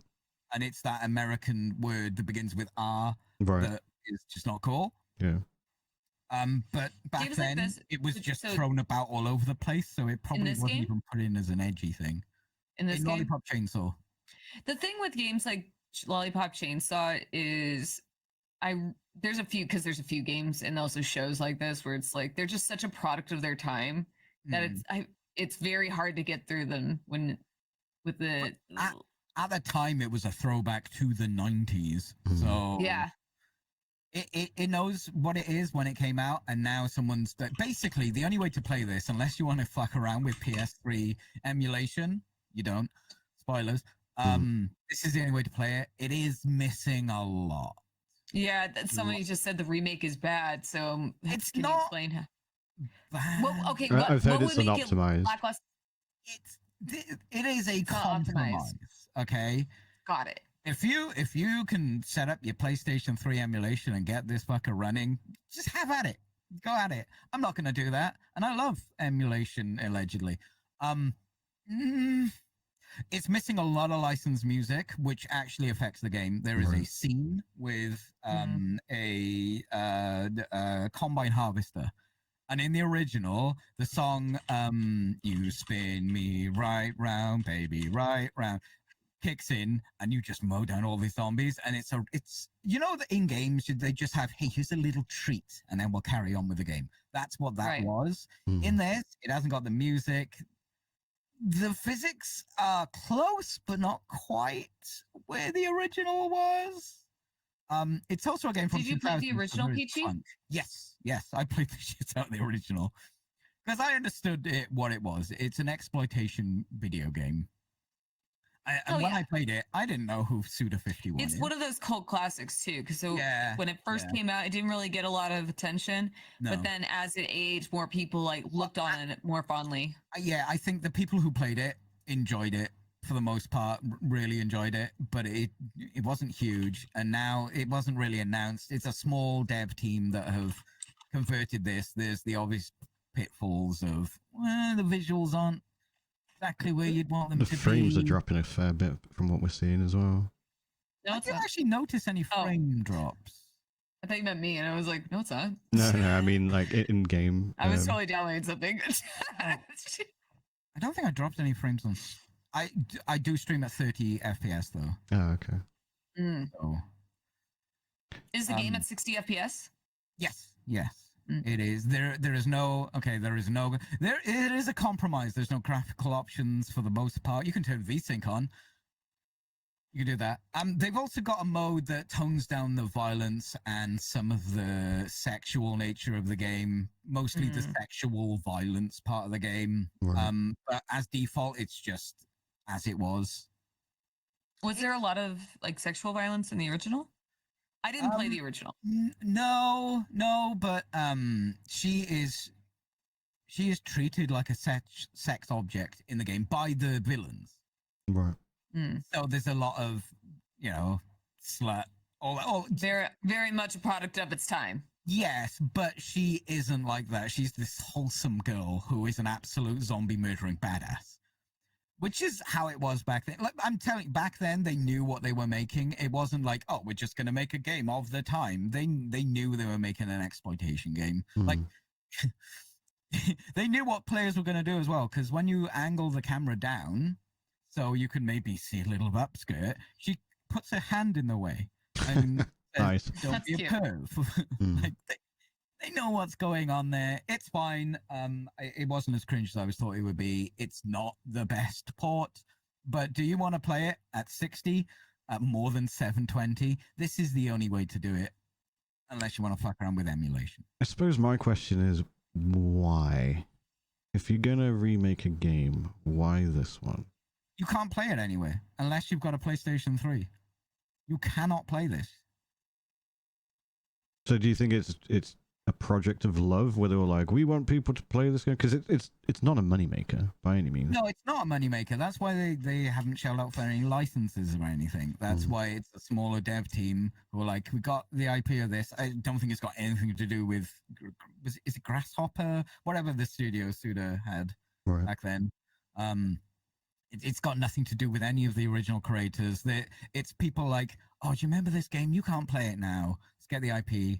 Let's get this running. That's fair. That's what it is. You can't play this anywhere, and I am glad that it is on PC. Could it be better? Oh, God, yes, it could be better. Is it playable? It is. Is it still fun? Oh, yeah. It's still fun. It's still a lot of fun. I suppose, like, buyer beware, like, it's one of those things where it's... Yeah, go ahead. Sorry, there is a lot of reviews that remark on its optimization, so... If you do buy it, I didn't find any optimization. I will say that, but I have a beastly rig, so maybe I'm not in that group that's going to have issues with it. Yeah, I mean, it can literally take one small difference in your config and suddenly it becomes unplayable. Absolutely. So yeah, just buyer beware. And if it is buggy as fuck for you, make sure you refund it within 2 hours. Yeah, it actually is not port. It's on a whole new engine. They've tried to match it, so they have remade a lot of stuff. Fair. Is it? Like, and there's also a chance that they could release like updates or patches for it. Yeah, there was an update literally today about so they're still working on it. It seems like how I played it in this state, I'm fine with it. It could be better, but I'm very happy it's playable and still fun. Yeah, I mean that's the original. That's a way to look at it too, because it's like games with games like this that unless, like you said, unless you have a PS3 and a copy of it. Without unless you want to emulate it. I still have my copy. We do not recommend you emulate without owning it. That's illegal. It's also probably not going to go very well. Allegedly, for Lollipop Chainsaw. Really? Why? Allegedly, it's just hard to run this particular. Like some games on emulation, I've heard, run fine if they've got a lot of support. With your more niche games. It's a little more difficult. For anyone wondering, Peachy owns an original copy. I do. I still have an original copy. I just don't have the PlayStation anymore. I've got the empty box. Well, as long as you've got the to make rent. As long as you've got the original copy, you don't have to allegedly anything. You can emulate it. Beautiful joke. You emulated your original copy. No, I just saw online people have done that before. Fair. And it's just not a good time. Fair. I thought you were pre-Nintendoing kind of thing. But that's fair play. So would you recommend it overall? If you played the original and you enjoyed it. Right. But otherwise... And you're okay that you are going to be disappointed at certain points in the game. That's fair. In that case, we'll move on. So the game I've been playing... oh yeah, I was in your stream watching you play this. You were. So August 16? Yeah, so I've been playing Final Fantasy 16 on PC specifically. I was waiting for it. I do enjoy the Final Fantasy games. And I think I'll start by saying what I either dislike or can appreciate that not every Final Fantasy fan would enjoy about this game. So first and foremost, something very, very important. Why is it not playing? Is the main character is called Clive, which is fucking stupid. Right? Okay, like in all of the Final Fantasy games, you've got like Squall, Zidane, or Zidane, whichever you prefer. Cloud, which isn't exactly special, but it's exotic, it's unique, you know. There's Bart, there was another one, you know. There's Terra. There's loads of all these protagonists that have exotic names, and then there's Clive. So, every Clive hates you now. I hope he does, because his name is fucking stupid. Like, the only thing I can assume is, because Clive isn't exactly a popular name in Western culture nowadays, I assume the Japanese was just like, oh, Clive, that sounds exotic to them, and they assumed it was an exotic name. And it turns out, no, it's just a name that people don't really like anymore and don't use. But yeah, so that's one, which is kind of a joke, but it's also there is a very cool Clive, Sir Clive Sinclair. Carry on. Fair. I mean, like, I joke about it, but it does slightly genuinely bring me out of the game whenever someone goes, Really? Clive, and I'm like, fuck's sake, what a stupid name kind of thing. Also, everybody, I think every other character too. I didn't beat Final Fantasy 16. I got pretty fucking close though. That's ADHD boys. But anyway, I think like every other character in the game has like pretty like whimsical names and A few of them do. Oh yeah, Clive Barker. There's Clive Barker. That's another Clive. Sure. Yeah. But yeah, like But he's not a Final Fantasy protagonist. yeah, is he? it's just a I think every other weird character name. has pretty like fantastical names too. Like some of them So do. this Some of them do. Like you've got your Benedictors, but you've also got your Hugos. You've got Gav. There's a lot of like Northerners in the game. still feels Northerner kind voice acting. The You think Hugo this still is a kind of British feels a thing, little right? bit fantastical too, because like it's more of a it's more of a Renaissance-y name. I suppose, but You like know? I said, there's also like Gav. Like there's literally a character called Gav, and he's got a northern accent, a northern British accent. There's Cornish accents, there's Devonshire accents, there's lots of regional British accents, which for me has been like nice because it's like, Gav is oh, the man. I know these accents. Oh, that's cool. Some of them you can tell they're being put on. Yeah. And it's pretty standard to have like British accents in fantasy, especially like Euro medieval kind of fantasy games. The one big thing I would say that will potentially put a lot of people off is Final Fantasy 16 is not in any shape or form a JRPG. If you are looking for a JRPG, you will not find it here. If you are looking for a narrative-led action game, then you're in the right place. And it's a very good narrative-led action game. The story is fantastic, the voice acting is good, the action combat is very, very good. Any kind of RPG style mechanic that has been tacked onto it is very, very shallow and kind of arbitrary. It feels like an afterthought. For example, itemization. You could take out all of the itemization, and go to an NPC, add upgrade as an option, and it would just add 5 stats to whatever you're wearing, and that would be the same as what you're doing, just with less button clicks. Like you go to the blacksmith every time you've done a major campaign mission, and then there's an item that's conveniently better than what you've already got that wasn't there before that you can buy and immediately equip. You can only equip your main character as well. You can't do anything with your party members, which, to be fair, do swap out quite frequently, so I kind of understand it. But I also like the idea of min-maxing my party and getting them how I want them to be. Having said that, you do have skills, so you can make a build for fucking Clive, but that's about it. Outside of like setting up your skill or a loadout with the various skills and like pseudo passives, there's not a lot of actual RPG to the game.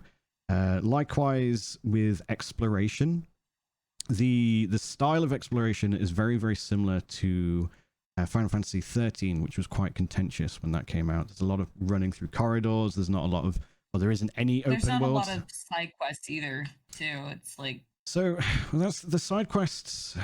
The side quests are an odd thing, because the side quests are, the reward of the side quest is the lore. The side quests themselves are not rewarding in terms of items or loot or anything like that. You'll get maybe some gil or some crafting materials. The crafting is, again, pretty much as bad as the actual itemization. It's just there for flavor more than anything. You press a button and it slightly upgrades whatever you're wearing at the time. And then when you come back after another major mission, you equip the new items that are in the store and then upgrade them a little bit. I've got like 500 of each crafting material just by playing the campaign. Like, it's just from running around in the more open areas. I went into like Bad Bunny mode because I went out of my way to find something and it was 5 gil. And I was just there going, 5 gil? Fucking 5 gil? Kind of thing. And it's stuff like that happens all the time. You're not incentivized to explore the more open areas or go down what could be a fork in the road, because at any time you get told which direction to go in. And I, out of like pride and being a gamer, I go, okay, well, the thing says I need to go that way, so I'm going to go that way and see what's there. and it never pays off. It literally never pays off. However, when it comes to the side quests, they do. Initially, there's very few, and then after about a third of the way through the game, there's like a major plot point that happens, and then suddenly there's fuckloads of side quests everywhere. The side quests, like I said, you mostly get crafting materials, which you only use once, so they end up just building up and becoming just garbage in your inventory. But the lore and like the world building, if you're into that, the side quests are something worth doing. But being a gamer and being in this space for a long time, I know that's not going to be very compelling for most people. So I imagine most people will just smash through the campaign and ignore most of the side quests, which is including myself. When it comes to like loot in the game itself, when you're trying to somewhat explore, almost every major upgrade I found has been on the path of doing the main quest anyway, or say it's entered me into, like, say I have to pass through an abandoned village as part of the path of following the main quest. I'll go, there's probably a chest or something in this main village, so I'll double check and look around. So it's always slightly off the beaten path. You'll be like, oh, there's a sword in this chest.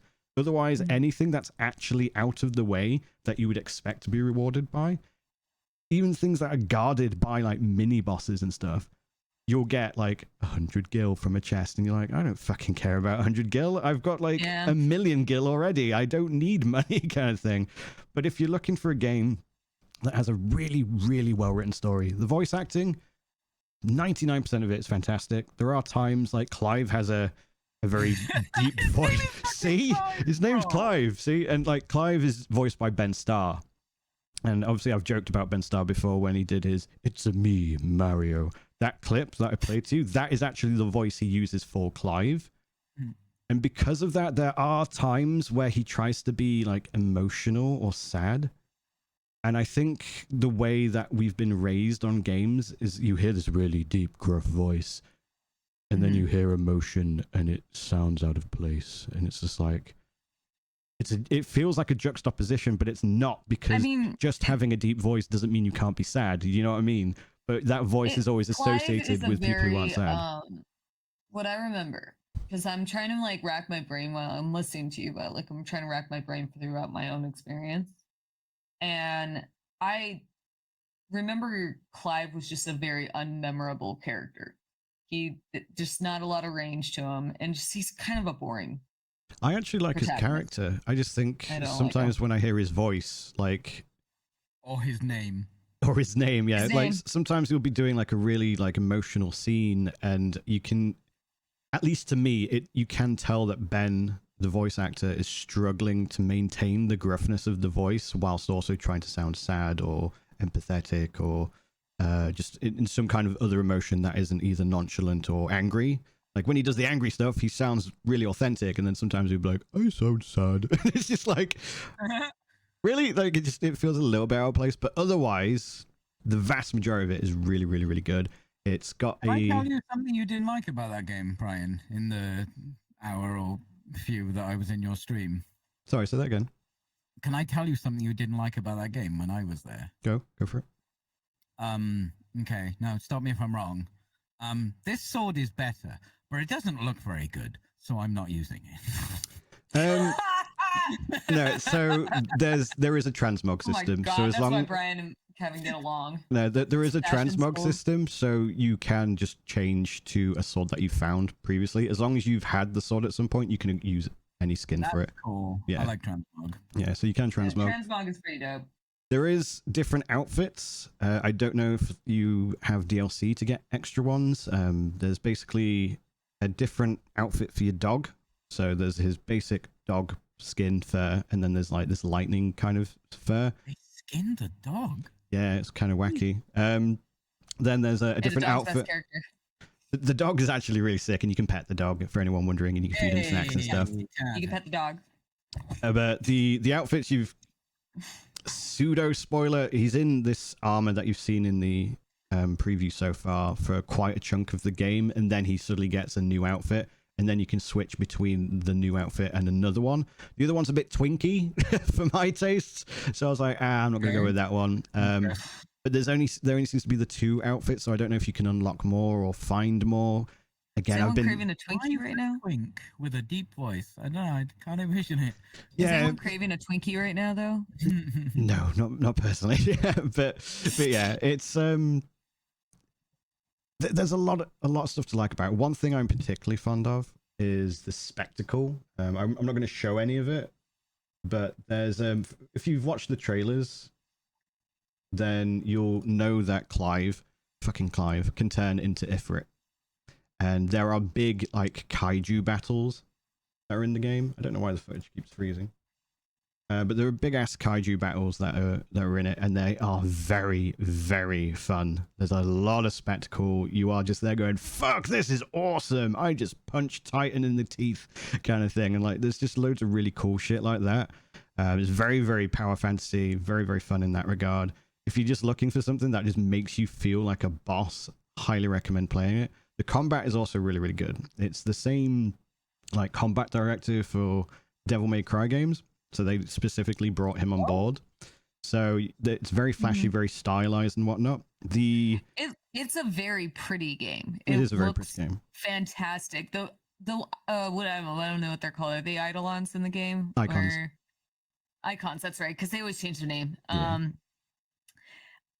All those fights worth like the whole journey to get to them. They put it in so much work in those. It is very rewarding when you finally get through. Yeah. I suppose a good comparison, like imagine like Pacific Rim or something like that, where you get in a giant mech and then beat the fuck out of a kaiju.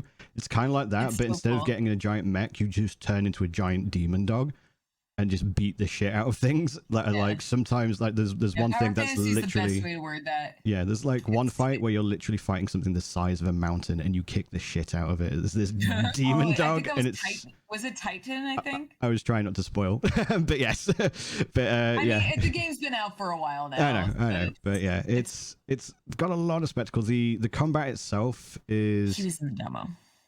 He was in the demo, but they don't show that fight. That's why I didn't want to spoil. I didn't think he was that big of a spoiler because it's cool. Demo. It's cool. But yeah, so the combat itself, like I said, the itemization shit, but you can set loadouts. I think you can have up to like 5 loadouts in total, and you can't swap them in combat, but you can out of them quite quickly.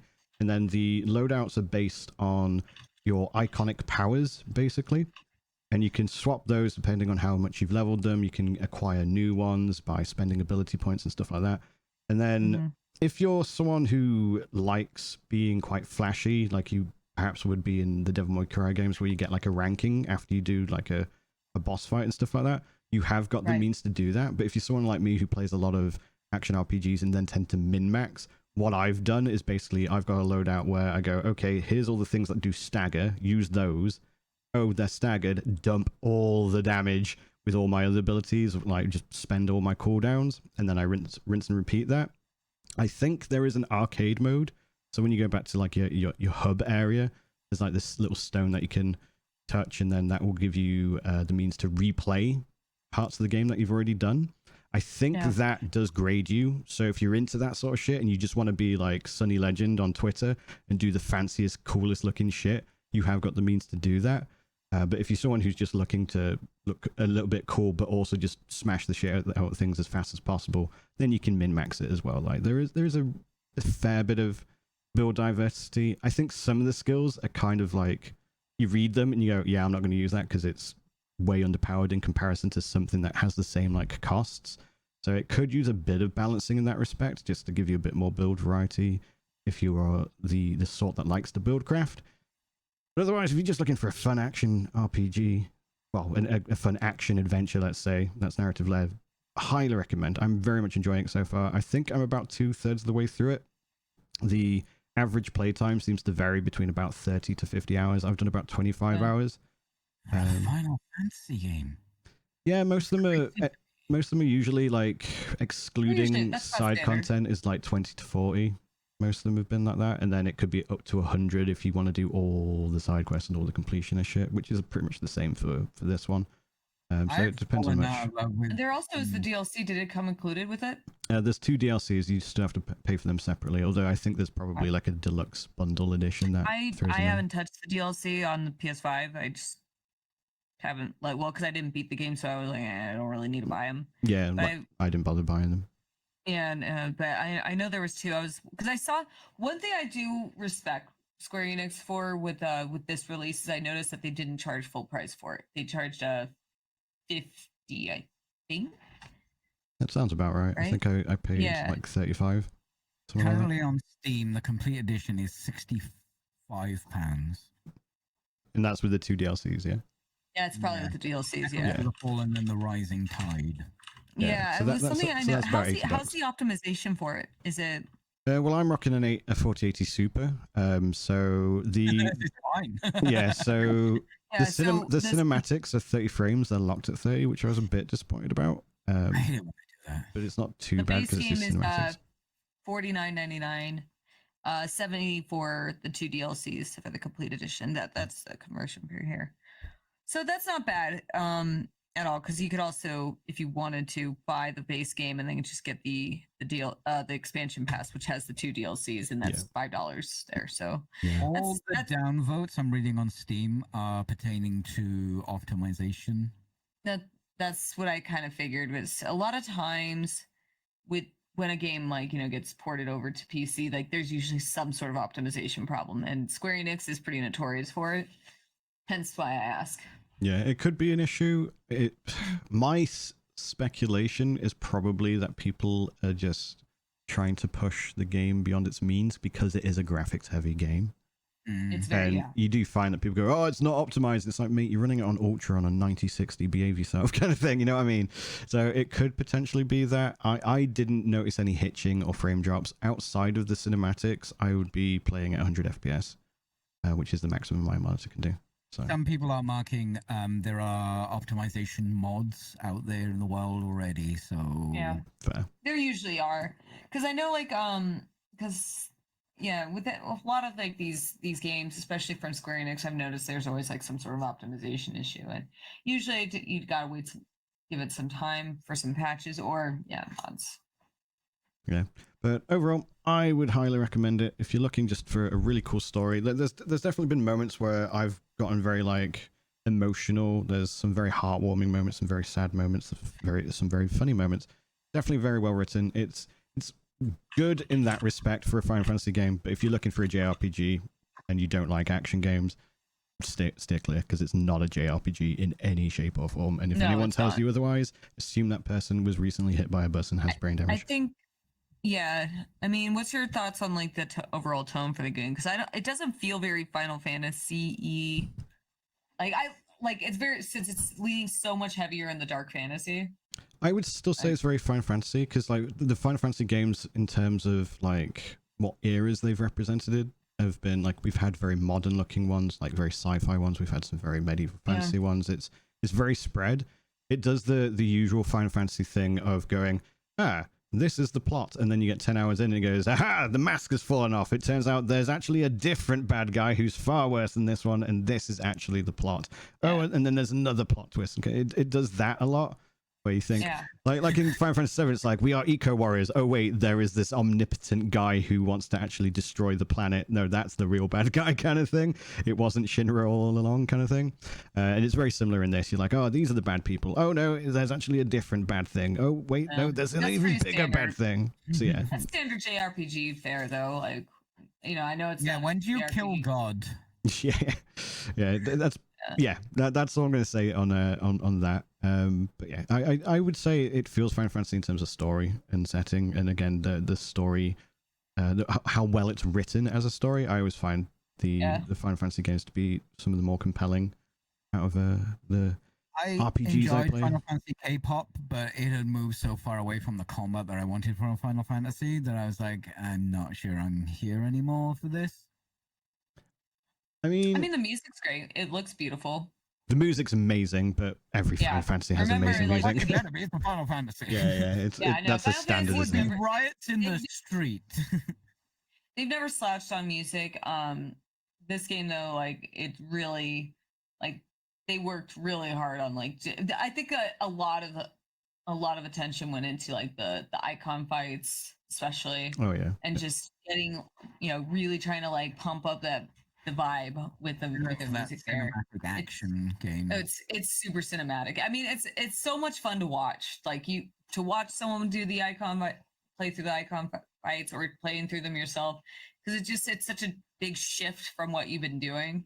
And I like that they make every single one very unique to what that particular icon caters to their unique strengths. Yeah, you know what I mean? It's peak cinema, as the cool kids might say. It's a very fun game. It's one of those games like where it is absolutely a joy to even watch, even if you're not playing it. You just see what's happening. 100%. Brian, are you like an 8 out of 10, 9 out of 10, 10 out of 10? Ugh, I hate. You were 10 out of 10, and then he was called Clive, so now you're like 6. I hate the arbitrary numbers, but I suppose it would be a 10 out of 10. I'm going to say 8 because the itemization and the exploration are a little on the dull side. They feel like they're tacked on. If there was more carrot and a stick to go, I'm in a giant open area. I feel like I should follow the border of every open area, find every secret and stuff like that, and then get some juicy rewards out of it. Maybe some secret powers, like in the other games you get Knights of the Round if you went to the effort of raising and rearing a chocobo and shit like that, and there was the secret stuff in Final Fantasy VIII. Sorry, say again. Dodge 500 lightning bolts. Yeah, even stuff like that. But there was you got something out of it, whereas there's none of that in Final Fantasy 16. It is just look, follow the path. Yeah, you probably won't miss much. Obviously, I can't say with absolute certainty. I'm pretty sure I could look up a guide, and the guide will be like, "Here's 700 side quests. Here are the 10 that are worth doing," kind of thing. These are filler. These are the filler episodes. But as I said, if you're looking for story stuff, you find out that one of the characters has a daughter well before you actually meet that daughter through the side quest, and you're like, oh, that's cool. And it's really good at expanding the world and telling stories and adding more to the characters involved. Did do really well with this game is they added the in-game encyclopedia while you're playing. So you could be in the middle. Yeah, you could be in the middle of a cutscene or dialogue tree or something and be like, they keep freaking talking about this character. Who the fuck are they talking about? Because you might have forgotten, maybe you come back after a few days or weeks. And then you could just pull up that encyclopedia and it'll give you a breakdown of everybody involved in this conversation of who's talking, who could be in reference to. And I think that's such a clever tool. And I think a lot more, especially games like this that are so lore heavy, because you have games the Mass Effects and all that where they just give you here's your encyclopedia dump and everything. Yeah, it is actually it is really good, especially because initially you've got the push the magic button, and then say you're in a cutscene like Pulp was saying, and there's 3 characters in it. You push the magic button and it will go, do you want to learn more about this character, that one, or that one that's in the active scene, or maybe even the area? One of my favorite features they introduced, because I think there's times I played there's the Persona game, any of these really long form games where it's you probably might take you'll be really into it for maybe first 20 hours, then you'll take a few weeks off because another game came out or whatever, and you want to go back, and then you're just sitting there going I don't fucking remember, I don't know who this guy is, I don't remember what happened. It's probably one of the most clever features I've seen come in, and I really hope a lot more developers take note of that. Don't patent it. But that would be a great feature for a lot more these bigger lore heavy JRPGs, 100 hours to implement. Because I was just playing the Metaphor demo just the other day, or yesterday rather, because that game's coming out soon, and that game would have benefited from it so much of all these dropping all these terms left and right, and I got it. One thing to add to that is they've actually kind of made it an in-game mechanic. So at a certain point, there will be a new NPC who's I'm the knowledge, battle planning, history person, and they have a fancy name. Yeah, that's right. And then it expands on that system, and you can it gives you a timeline. So if you're who is this person? And then it will tell you who they are then in the story and what relevance they have. But you can then move the timeline back and be oh, but at this point, they were Yeah, some and unknown also, quantity and we didn't know anything They about also them. update it too as you're going. Yeah. So like while you're playing, and it's just such a clever tool. Like really, like I'm surprised, I'm shocked it took any developer this long to implement something like that. Yeah. And I really hope to see more of it in future games. It's almost like a dynamic wiki that updates as you play the game. You can go back to, and it will dynamically change to being relevant at whatever point you go back to. And it's a game mechanic all at the same time. It's actually a very exceptional accessibility feature, Like, I'd say.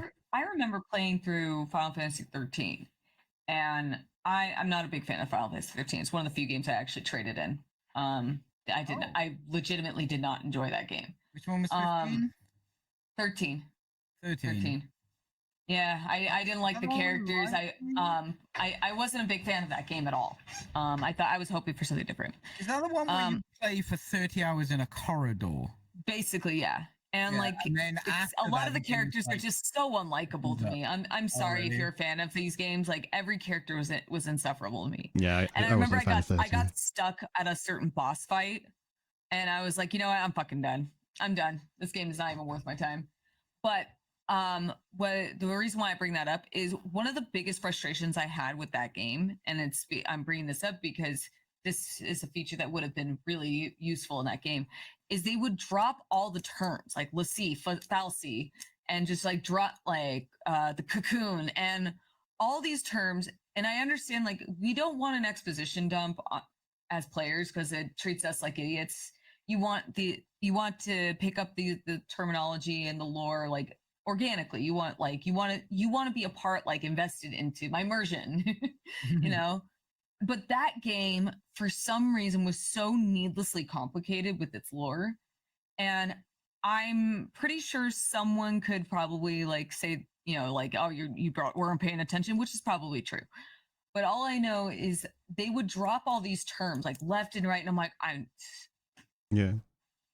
I don't know what the fuck you're talking about. Yeah.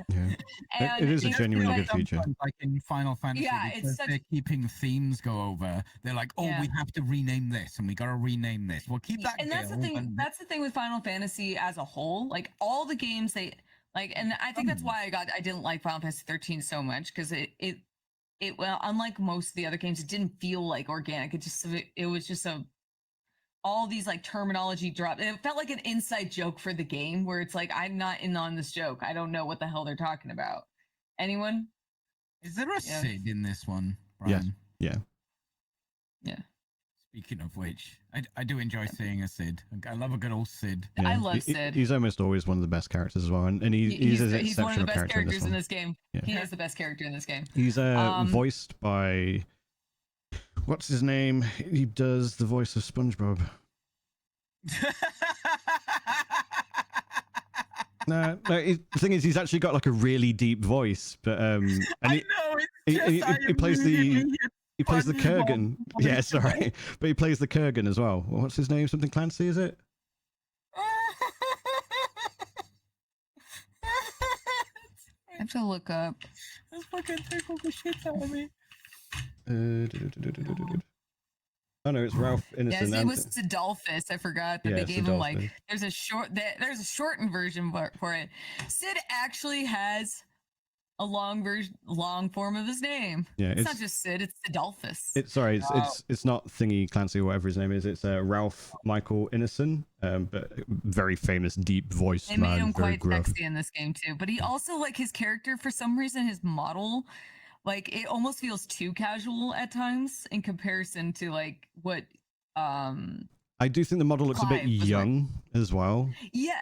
Like, that's what it was. That's what it was. I remember something bothering me. His face did not match his voice. Yeah, he looked like he was in his 30s, but he's clearly supposed to sound like someone. And even in the references, like he says, "Oh, I'm getting old." Like you can tell he's supposed to be someone in their late 40s, maybe even 50s. But the model looks like a dude in his 30s. But there's some DILF going on in some. It's very DILFy, but like. Yeah, that's what it was. I remember like something about it's like it was either he was too casual or he sounded too old. There's a lot of deep voices in the game. Deep, gravelly voices are very popular in this game. Sorry, go on. tried to push the whole dark fantasy aesthetic. Yeah. And like, so with that I heard that this is a darker, more adult Final Fantasy. Is that fair? Oh to yeah, say? there's like there's a scene in the very beginning where like with Bernadetta and what's his face, and I'm like, oh my god, there's sex in my Final Fantasy. Yeah, there's like Nothing shows, but like they're implying like, hey, did you know these guys have sex? Because look, he's just hoisted her up. I'm like, oh, some hoisting. I wouldn't necessarily there's some say. hoisting. I wouldn't necessarily. It's more adult. There's like a bit of side boob implied nudity, but when you actually look about, I don't mean sexual content. yeah, no, but if I'm about to answer, so like there are things like that. But if you think about the themes that have been in previous Final Fantasies, I would argue that they're all relatively adult in some way. Like, again, going back to Final Fantasy VII, there was like eco-terrorism and stuff like that. That's not exactly a childish subject, you know what I mean? So it's similar in this. There's definitely... Well, the characters are older in this game too, and in a lot of Final Fantasies before, like they're always like teenagers, Yeah, you know, or early 20s, and like so because of that, you're looking at the game through the lens of this character who is younger. And you got like Clive he's seen some shit. He's been through some shit himself. Clive, I swear to God. I told you, it's such a stupid name. But Clive, because he's the like only main character technically, you watch him go from like 13-year-old to like 30-year-old as the game progresses. So I like that he's not in his teens at like throughout the game. I do as well. God, it's so hard to be in your 30s now playing a game where everyone's 16. You're like, oh my god. Yeah. There's a few time jumps. 12. They really wanted I've forgotten his name. Bollocks. Balthus. Is it Balthus? Balthus. The older guy. He was supposed to be the lead character, but they were like, no one will play that. So then that's where it was Balthus, and then he had Fran with him too. The nightly guy. Wait, oh shit! I know who you're talking about. No, you're right. It's not Balthus. I'm sorry. What the fuck is his name? I can't think of his name, but he was supposed to originally be, but they didn't think they'd be able to sell a game on an old character. Wait, Balthier? No, I didn't play That's him. the captain, smuggler, scoundrel guy, right? That was. I played Final Fantasy 12 when it first came out, but I never beat that game. Played it on PS2. On PS2, Captain Bosch von Frostenberg. That's right. When you get, I think I remember getting just past that part where you get to walk around saying, "I'm Bosch." And it's bullshit. People would have absolutely played it, but it's good that they finally got there after. A lot of people really liked that game too, and I don't know. I don't know why I stopped playing. I really enjoyed min-maxing my farming on that game. I think I wasn't crazy about the battle system in that game. Yeah, it wasn't as good just in a vacuum as something like 10 was for me, but the way you could like get your parties to just do the shit while you were farming. Yeah, and I think like because I get really stir crazy with games, like if it's too hands off. And I feel like that's probably why I didn't like the game too much, because Final Fantasy 13 did the same thing. It's nice to it is an interesting transition though to see with Final Fantasy, because 10 was still with the turn based. I didn't play 11 because 11 was the MMO one, right? Yeah, so I didn't touch that one. But like 12 and 13, they were still trying to find their footing, where like mixing turn based but wanting it to be more active. But then if you managed to set it up properly, you didn't have to really do anything. So I liked 15 for that. And I like 16's combat system. I think it's a lot of fun. It doesn't feel like a Final Fantasy at all. It feels more like Devil May Cry. But it is absolutely a joy to play. Yeah, 100%. And before we go to Black Myth Wukong, did you want to take a quick break, Paul? No, I'm going to power through. You're going to power through? Okay, dude. So, I'm going to power through. Black Myth Wukong. You've been playing it. Yes, I'm on chapter 4? 4. Yeah, because I'm in where the spider ladies are. I just got to I think I'm at the end of it right now, and where the big boy was. Right. And I'm not going to spoil it. Don't worry, guys. Dude, that game's Big so boy good. You're right. spoiled. You are super right though. It plays very much like God of War. Yeah. Because You do something that I do though, which is actually bad. We What? ignore the stance system. I have not switched stance ever. I don't think it's pointless. Like I can definitely see, like, there's definitely some bosses, like there's the one of the dragon bosses in chapter 3 where you could definitely use one of the stances to get more aerial attacks in and stuff like that. But I've not switched stance at any point in the game so far, and it's to my detriment. It's funny but because it's right not now obligated. I think there's a couple of the staffs, a couple of the weapons I can make right now that are like good with the thrust or the pillar stance. Yeah. I'm like, no, I'm using smash. God Yeah. damn it. Yeah. It's just I'm like, watching reels of people like switching their stances like in the middle of shit, and it looks so fucking cool. oh yeah, it does, and I like I said, it's bad that I don't use them, but I've managed to get through like over halfway. The smash stance is really OP though.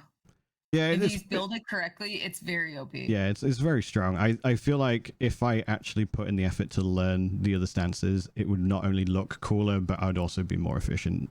But yeah, sorry, continue. No, I mean yeah, because my husband Kevin, he played. He bought me this game when we were talking last time about it, and all I kept saying, because I kept sending him messages in Steam going like, fashion monkey. That's all I needed. I just kept saying it's funky fashion. Yeah. I just want to. God, and oh my God, I remember what the first thing I said when I was playing, after you get past the prologue part, I was like, look at that manly monkey over there. Who's that? And then it's like, oh, it's me. You're gonna want manly monkey. Because he comes out with his shirt all half down. I'm like, oh. I did say. I can see why. You want to fuck the monkey. Not me. But not me. But I could see why people would. Yeah. And I've been unlocking a lot of the cosmetics, and it's like, ooh, they just keep getting more ornate, and it's so pretty. I have the no, I don't have it right now, but the best one I like is the blindfolds. But yeah, no, and then I ended up buying the game for Kevin right after, because he sat down looking at it wistfully, going like, this looks like something I would really like. So I sent it to him, and he beat the game in like a week. So when he was the one who like told me, just stick with one stance. You don't really need to move on. Like, you can, but yeah, it's better to stick with one thing. I do like that you can respec whatever you want. Yeah, that's very, very nice. My favorite is the Goon Squad. I loved it as soon as they became available. What? You can summon 4 up to 6, but in the beginning it's 4 additional clones, like Naruto, and just have them do your bidding for you. It is so joyful. I max that out as quickly as I can. So anytime like I'm just not in the mood to fight something, I'm like, go, my monkey Goon Squad. And they just go ahead and just completely destroy them. Like, I feel like a mob boss. For anyone under 25, we don't mean that kind of goon. Listening in right now. Continue. You gotta summon in your goons, your boys. Right now. You gotta get your boys in there. So, the mobster style of goon. Yes. Yes. You gotta get your boys in there. What's your favorite thing about the game? Sexy monkey. Oh my God. It's such a, like, I love at the end of every chapter. Yes. The mixed media that they've been using. Yeah. There's a second after chapter 2. There was the one where they do the stop motion. Yeah. I don't know if it's real stop motion, but it looks yeah, like it stop motion. It reminds me of back in I think it was the 60s or 70s, there were these like old movies, kids movies for like Christmas, and a bunch of mostly the Christmas ones. Yeah. And they used to be on cable, and I remember there was a specific look to them, and it reminded me so much of those, like the Frosty the Snowman. And is it actual mixed media, or are they like dropping the frame? That's what I'm saying. I'm not sure if they do actual mixed media, but it looks they are genuine. The animation, it is genuine. Yeah, it's all genuine. So at the end of each chapter, awesome. They do like a mini short story that gives you the history of like the last boss that you fought. And like the first one, it's drawn animation, like a cartoon. Then Yeah. there's stop motion, and then there's like a bunch of others. I won't go into That's- them. But yeah, so they're all far, different since I've only- mediums, and they're all genuine, and they're all really so fucking far, good. my favorite one was right before you go to. I mean, I like the stop motion one. That one's really cool. Mhm. But story wise, and I'm not gonna. Don't worry, I'm not gonna spoil anything. But the one right before chapter 4 starts, that one was such a fucking. I thought it was. I was actually getting the impression that it was kind of giving you a lore of the chapter you're going into. That's what I thought. Trying to remember. That's the Yeah, 'cause impression I the- got. I mean, the first one was a little confusing 'cause the because they fir- go the into the desert. The first one's I about will the say- bear dude, if I remember rightly. I haven't played it for about a month or Well, so. I mean, they do. Yeah, that's why I'm like kind of confused because the second one's about the snow wolf or snow fox, and you don't see the snow fox till the third chapter. That's not a spoiler, guys. It's very small. Hmm. But like I don't know. Maybe they flip flop. Yeah. Because because one of them remind me a little bit more of like Spirited Away, like a more like darker Spirited Away. But like it's just such a I really appreciate the mixed media. The thing I like about this game is it just you can tell whoever worked at the developers who worked on it, they just wanted to make something fun. Yeah. And they did. They succeeded at that. Like the game, it's very responsive. I do appreciate the there you can change up your build whenever you want, and there's a lot of benefits to it. So you like if you're not feeling what you have right now, it's not going to be like a slog. Like what? Because I played like Elden Ring and everything, where you have to go get the larval tears, and then if you exhaust all those in your game, you have to roll the game over. So it's there's no consumables. You just go into the shrines, and you can just rebuild your character. And I've done that a couple times. I kind of found what I like so far. I'm sticking with one stance, but I like how you keep showing the tiger. That guy. It's just That because guy ruined my life. it's early in the game, so I didn't want to. The tiger No, it's fine. The tiger vanguard destroyed my days. It put and then there's 3 of them.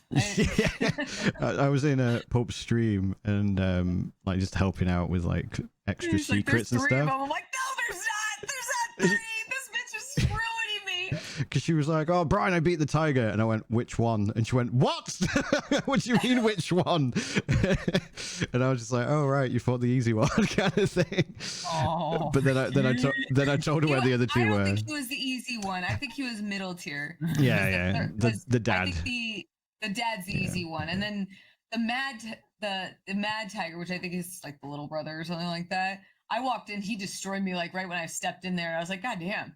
That's happened a few times in this game where like it's not that I dislike it when I say this. So like when it's just a personal gripe, I guess because I've been spoiled by Souls games, is right before a boss or something, or like a new but the cutscenes are so fucking incredible in this game too. Like every boss seems to have one. But like there's been more than a few times where like I'll go into an area not expecting it to be a boss. I mean, I guess they put the shrines there, so I should know better, but I don't. And I go in there, and I'm like, all my shit's exhausted, all my mana's gone, and then I go in and just immediately get one shot, and I'm like, why are we doing this? Yeah, there's a clip of You Pulp think I getting learned my owned. lesson, and you would be wrong. I did not. I never learned my lesson. I still do the same thing. I'm not the most frustrating person to watch when it comes to games like this. Like, you should learn your lesson. I don't listen to anybody. Yeah, there's a great clip of Pulp walking into this like snake-based boss who just teleports, blinks behind her, and donkey punches her in the head, and she dies. Like, as soon as she walks in the arena, and she's like, "Oh, I'm dead." And this is in chapter 1 as well. So like, yeah, and like it happened with the Mad Tiger. Like, I had no opportunity to kill him, or like I didn't know what to prepare for. Like, you would think with a name like Mad Tiger, I would expect something to be really aggressive, but you'd be wrong. I did not expect that. I was like, how mad could he be? And he just takes me out almost immediately. I was like, he's a little aggressive. Okay, just a little bit. There's also like it was like one in chapter or I don't know, it was like some sort of like dung beetle or something. I don't know what it was. It was some kind of big bug, and immediately just like hit me like 3 times and took me out. And I'm like, it's like it's happened so many times in this game. What is? I go in fully unprepared. What is something in the game that you dislike?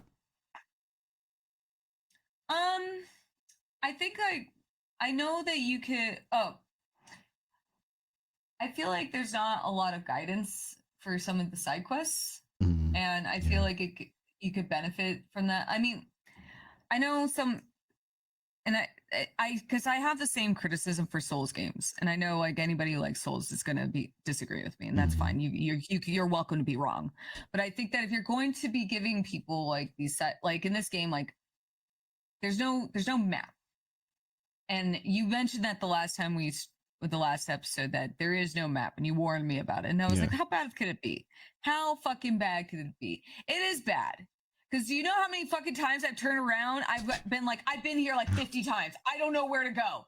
And I literally have to go on YouTube, pull up a guide, have to click through because I don't want to hear your life story. Just tell me where to go. And each chapter gets bigger and bigger and bigger, and you're like, oh my God, the desert gave me a headache. Like I guess but I played a lot of games. Like I played Stellar Blade and all that recently, where like a lot like you're stuck in a desert for so long, and it's like I just dread seeing deserts now in games. It's like give me something different. So when this game started off with the forest, I was like, ooh, that's nice. But like this game with I know there was like a boss I locked myself out of. It was a mini boss, I guess, but not a big deal. But I've been going like, I'm trying not to use guides.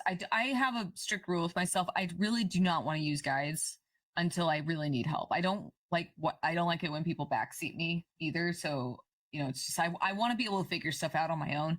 And then if I really am stuck, that's when I'll ask and, or go to a guide if I have to.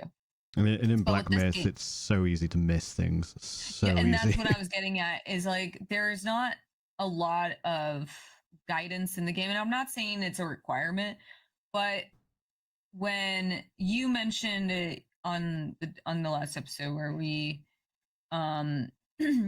you got stuck with a boss and then you had to go leave and you got something that helped you, and that's good. Yeah. It gets, and I've noticed like in every single situation, like I'll get to a certain point and same deal, like, you know, the Tiger Vanguard kicked my ass. Like he was like, and I got really stubborn at one point where I was like, I can do it.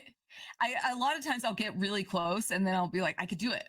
I know I can. And then you stop getting as close as you did that first time. You're like, I don't even know what I did anymore. So you just take your time and you go away. And that's what I did with that guy. And I just ran around trying to find as many things as I could in the area.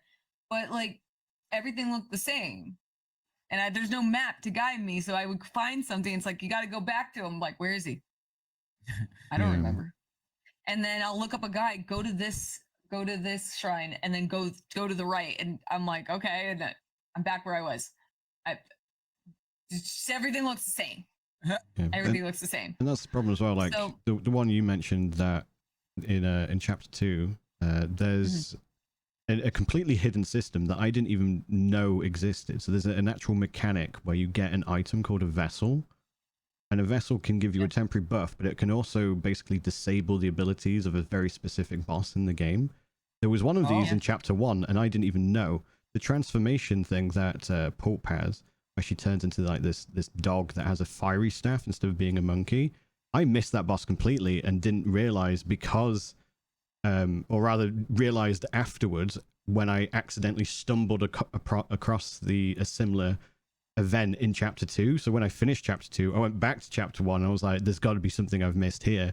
And then I got the other vessel basically. And that guy comes in clutch too, because he has his own health bar. Yeah. And all I do is I spam the triangle button because he'll just like go do the through dash, and he'll take out a good solid chunk of their health. I just got the big tiger, and who was the other one? Yeah, there's another like I don't want to spoil it. You're thinking of a Clive. I got Clive. But yeah, I have a three 3 transformations right now, and I'm not sure if I missed anything. Mhm. But like The first it's funny transformation I 'cause- got was one of those rock people that you hate. Like that was my Wait, first you get one of transformation, those? where you can turn into the rock dude and you just do a run and dive at them. The I attack. didn't. Yeah, that's one I of them. didn't know you could. That's the first one I got. I was like, Where did what you the find fuck? that? I didn't find that. It was in chapter 2. And that's the thing. Like there's these like the side quests to get the vessels can be whole ass zones. And the Yeah. only way to discover them is You were in my chat and you were like, "There's a whole area you didn't go to," and I'm like, "What? yeah.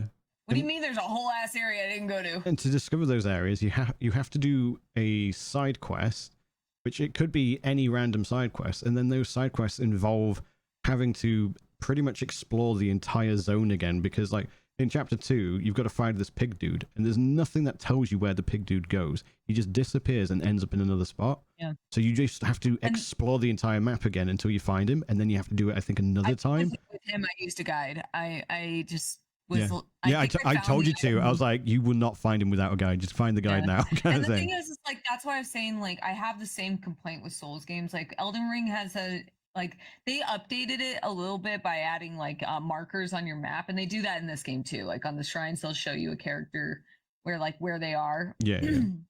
Which is helpful. But like for game, especially but unlike Elden Ring, but this one doesn't have a map. Yeah, no So man. you can't pull up a map at any point and be like, I can't remember where the fucking big dude was. So you pull up your map and you go look at it. It's like, no, it doesn't show him. And you're like, where the fuck is he? And then you keep going the wrong way.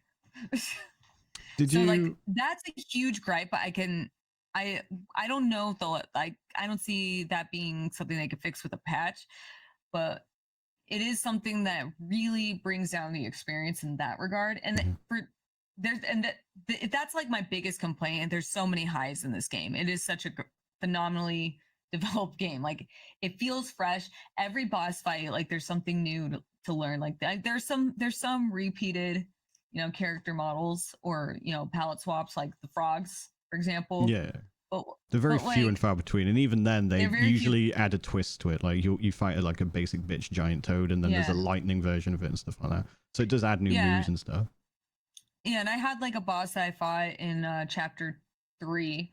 It was a monk, and he would use like the seals were everywhere, and they would just keep flying up in your face, and he kept destroying me for a while. And then I was like, I need to look up somebody doing this really fast. Mhm. Like sometimes you just need that visual. I don't want to watch someone beat the guy. I just want to see like maybe I'm missing something. I watched someone just spin his staff, and I'm like, oh my god, I forgot you could do that. Yeah, you can. I totally forgot you block could do that. It works on projectiles, archers. yeah. Do you know how many times? I think like I've seen there you is do it a clip few, where- and I was like, I should tell her, but I'm not going to. No, don't tell me. I'll never listen. I'll never listen. But there is a clip where I walk up to an archer and I'm like, I'm just gonna go kick this guy's ass. And he just keeps shooting me in the fucking face. I'm like, stop it! But there's literally an I attack that forget. blocks the projectiles. I forget it all the time. Yeah. Yeah, and like eventually, but I always say, don't tell me. I'll figure it out eventually. Yeah. There's one fight I want to might have ask to you get about. mad. There's one fight I particularly want to ask you about. Go for it. Obviously, the last time we spoke on this was when you were fighting the non-white, and I said make sure What a you go terrible do. name. Yeah, it's a law thing, but I said No, make I know. sure I was you. like, I saw that. I'm like, what's non-white mean? I said make sure you go back to the beach near the Tootle. Oh yeah. And get do the side quest there. Did you do the side quest and get like the painting and stuff? Did you fight the Yeah. blacksmith in that area? Yeah. What did you think of that fight? Did you beat I him? beat him. Have you I beat did him? beat him. Cool. I beat him. I tried to fight It him took me a straight few away, and tries. he I had to fucked come me back up. to him a couple times. No, the first time he kicked my ass. Yeah. But like I came back a few times. I also went and did the secret bosses, like the red loon and the black loon. Yeah. All the Dargans. Yeah. And it's funny because you mentioned that the crack in the wall, that I was like, oh, I didn't know he could break the wall down. That's unfortunate for me. Mm. And you kept saying like, oh, just hit the wall really hard. And I'm like, I'm doing it. I cannot get this thing to work. So I had to go Google it. And I was like, there had to be someone else like me who didn't get the rat prince to like bash into the wall because I just took him down too quickly. That can't be. You can't soft lock yourself out of that. That's so shitty. Yeah. So it turned out to use the big-headed baby dude, and Oh, I yeah, totally forgot. Yeah, and I forgot that if you change your summon in before going to a shrine, it like doesn't like regenerate, which is another like small gripe of mine in the game. Right. Like you change that, you can't. It won't regenerate. You have to go back to a shrine. Right. So I'm sitting there and I'm thinking like, oh, I totally soft locked my ass, like because it wouldn't let me summon him. I thought like I broke the game. I do So like. I did eventually get it. I do like the build system. I think there is a lot of room for different builds and lots of ways to play. Like my main focus is using the cloud step. So like you like the clones. I never use the clones. I use cloud step instead. The reason I don't like the clones is because it's a whole chunk of your mana bar for like one attack, whereas I'd rather spam cloud step 20 billion times. Dude, cloud step those are my Peachy boys. is basically like a flicker strike or a blink where you blink behind them and you become invulnerable and the it cloud interrupts. strike's really good. I don't like the rock. Was the parry system? Yeah, like, yeah. It's used turning yourself into rock. I don't like that one. I don't want to be Dwayne the Rock Johnson, but like I love my boys. I bring out my little monkeys. They come out. The goon cave, the goon squad. Go into the goon cave, you know. But it is very satisfying to summon them out when I'm like I when I was going through this area, because I'm not done with chapter 4 yet, but I'm in the underground tunnels area. And some of these guys, like, God, that I do not like some of those flying enemies. They're super fucking annoying. The little bats, like, just, I hated them. God, I hated them. Yeah, some of the flying enemies can be very tedious. But again, if I bother to use the stances that literally give you extra height, they would probably be easy, but I just don't. In my head, it's like, no, I've already perfected this stance, so I will use the stance only kind of thing. I have a bad habit of like when I've settled on a build in any game, like it happened in Cyberpunk where like they updated the talent tree, so they reset your talents, and I'm like, I went in, I'm like, I don't remember what I did, and I don't care anymore, and I just turned off the game, right? Because it's like I had it down to a T. It probably wasn't the best one, but for me it worked, and I like what I like. Don't tell me to change things. So anytime something's like, I do like the flying kick. It's very funny. Yeah. Do you have any questions, Peachy? Because you missed when I was talking about it with Sky last time about the game. I was muted. Apparently not. No, I'm censoring my questions. Apparently, like it looks like people are enjoying it. It looks very big, bombastic. I've enjoyed the reels. I have no desire to play it whatsoever. That's fair. Oh, that's fair. It's and it looks really cool, and I love the whole Wukong myth and Journey to the West, and I love that vibe. But I think it's because it's going down the Dark Souls route, and for the most part, I'm not interested, even though I've played all the Dark Souls. It doesn't feel like a Dark Souls game to me at all. Yeah, but I said the same. What I mean, very deliberate I was combat. expecting it to be. It's boss. It is a boss rush. It's more of a boss rush. It's very much a boss rush game. Yeah. Like you do go through like 4 bosses in the space of like 30 minutes. I've put 60 odd hours into Satisfactory over the last week, so I'm just in a different zone right now with games. Yeah, that's fair. Maybe if it becomes the price of a sandwich. I mean, games like this, I really like games like this. Like, and I really loved God of War. So when I went into this game, because like I expected it to be more like Souls, even though you said it wasn't. But as soon as I went in, I'm like, oh yeah, this is definitely God of War, and I really enjoyed that game. So it kind of feels very similar. Another game, but where I'm just not. It's not something I'm gonna. And I love action games, but and Final Fantasy. Like when you were playing it, I'm like, this isn't Final Fantasy. I see what they're doing. Like, sure, that sounds cool, and I think a lot of people will like mesh with those kind of games more so than if they went straight what it was, but. I just played a game for £8 and I just got my money's worth over and over, and it's 8-bit and bit crushed, and yeah, no, that's fair. I think that is my contrarianism is like, if everyone loves this, I'm not going to enjoy it as much. And usually that is Fair. the case, to be fair to myself. But No, it's that's not fair. always the case. I think it's a very well-made game, and if you ever like do decide to like give it a shot, I don't think you'll be disappointed at all. I've enjoyed watching it on There you go. like YouTube and stuff, little clips and the streams here and there, but I don't think I'm gonna play it at all. Yeah, mean, I was that's juggling this fair. with Space Marine 2, and that was kind of like a nice, like anytime I would get too frustrated with Wukong, I'm like, I'm just gonna go destroy things in Space Marines 2. Do you want to tell? And It has such an old school vibe of the gameplay. I didn't realize it when I'm playing it because it's a modern, brand new game, and I'm like, hang on. Well, that's kind of what I was trying to say when you were speaking about it last time, about how it's all very confined into one space. Like, you buy the game, you essentially get everything in it, and there's no fucking about with like battle passes or anything like that. It's just like, you're playing multiplayer PvP. What do? Kill each other. Cool. And that's it. It's very traditional The in a sense. PvP is still very bare bones. I don't know if they're gonna do anything with that, but I've been playing more of the operations. Yeah. Oh boy, those things are hard, and you need to grind your level before Yeah, you can bump up the difficulty. It is. we tried to do nuts. what's the last difficulty? Oh no, I know. I know. I was like, No. how hard could it be? Oh, it's hard. Oh yeah. Yeah, like because Kevin was playing it way before me, so he has a maxed out Vanguard, and I've been playing as he's a got sniper. I don't have anything maxed out yet because I keep jumping back and forth. And that's Kevin. He manages to do that so quickly with anything. Like when he sets his mind to it, he'll like grind. But like, so I was playing with him and one of my mods, and we were like, let's go try the hardest difficulty, right? And Kevin's like, I could do it, and we just got destroyed so quickly, and I'm like, I'm only level 10. Like the level below the highest difficulty, I can't remember the names of them. But that Sustain. feels like it's designed for fully maxed out characters.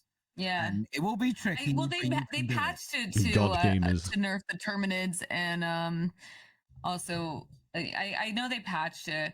That I just thought it was funny when I was playing it the first time, or when we were going through the ops, and I was like, how offensive is it that when you're going into this operation and they labeled the threat as average? That's all I thought of. It's like, I would be so offended. Like, oh, how dare you? Mid? I'm above average. No, I'm not. No, I'm not. No, you need to There's grind on there's like your levels, substantial, average. I forgot the other two, but I saw average. I'm like, I would be the most offended by average. How dare you? Yeah, Rude. it's a hard You know game, what? but they've Honestly, patched the rude. difficulty. Have they?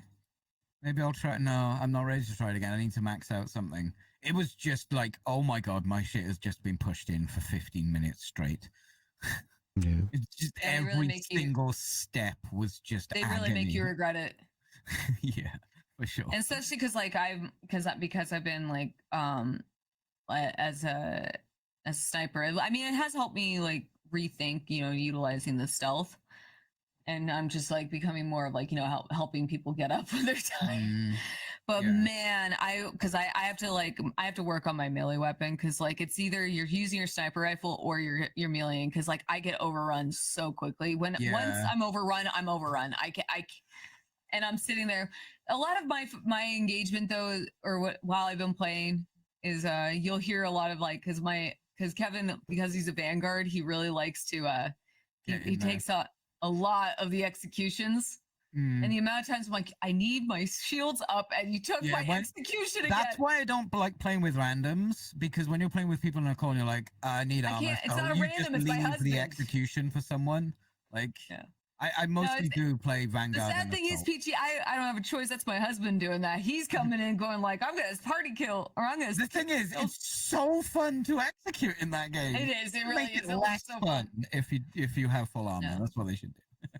Yeah, I've died quite a few times because I'm like, my kill was taken and I have no shield. I'm down. I have two options for you. We can either jump to shoutouts, because I appreciate we've gone on for a while, or we could finish going through the filler. What would you like to do? Are you still your headphones still playing up, Pulp? It's fine. They're gonna deal with it. I mean, if you want to really quickly run through the filler, that's fine. Just because it is on the agenda. I know you want to mention it. In that case, I just have to eat something, and it'll probably make my headache go away. do you want to talk about MORG, PORG, or BORG, or whatever it's bloody I don't know called? what the fuck that is. Morgborg. So for those of you who know the TTRPG space, there is a game system called Morgborg. They've also got a sci-fi one called Cyborg. But there's a game. It's currently on Kickstarter. I don't really know much about it. The Kickstarter it seems like it's gonna be an RPG, but I'm not 100% because they're not black and white language on the Kickstarter. But the universe of Morgborg is it's death metal.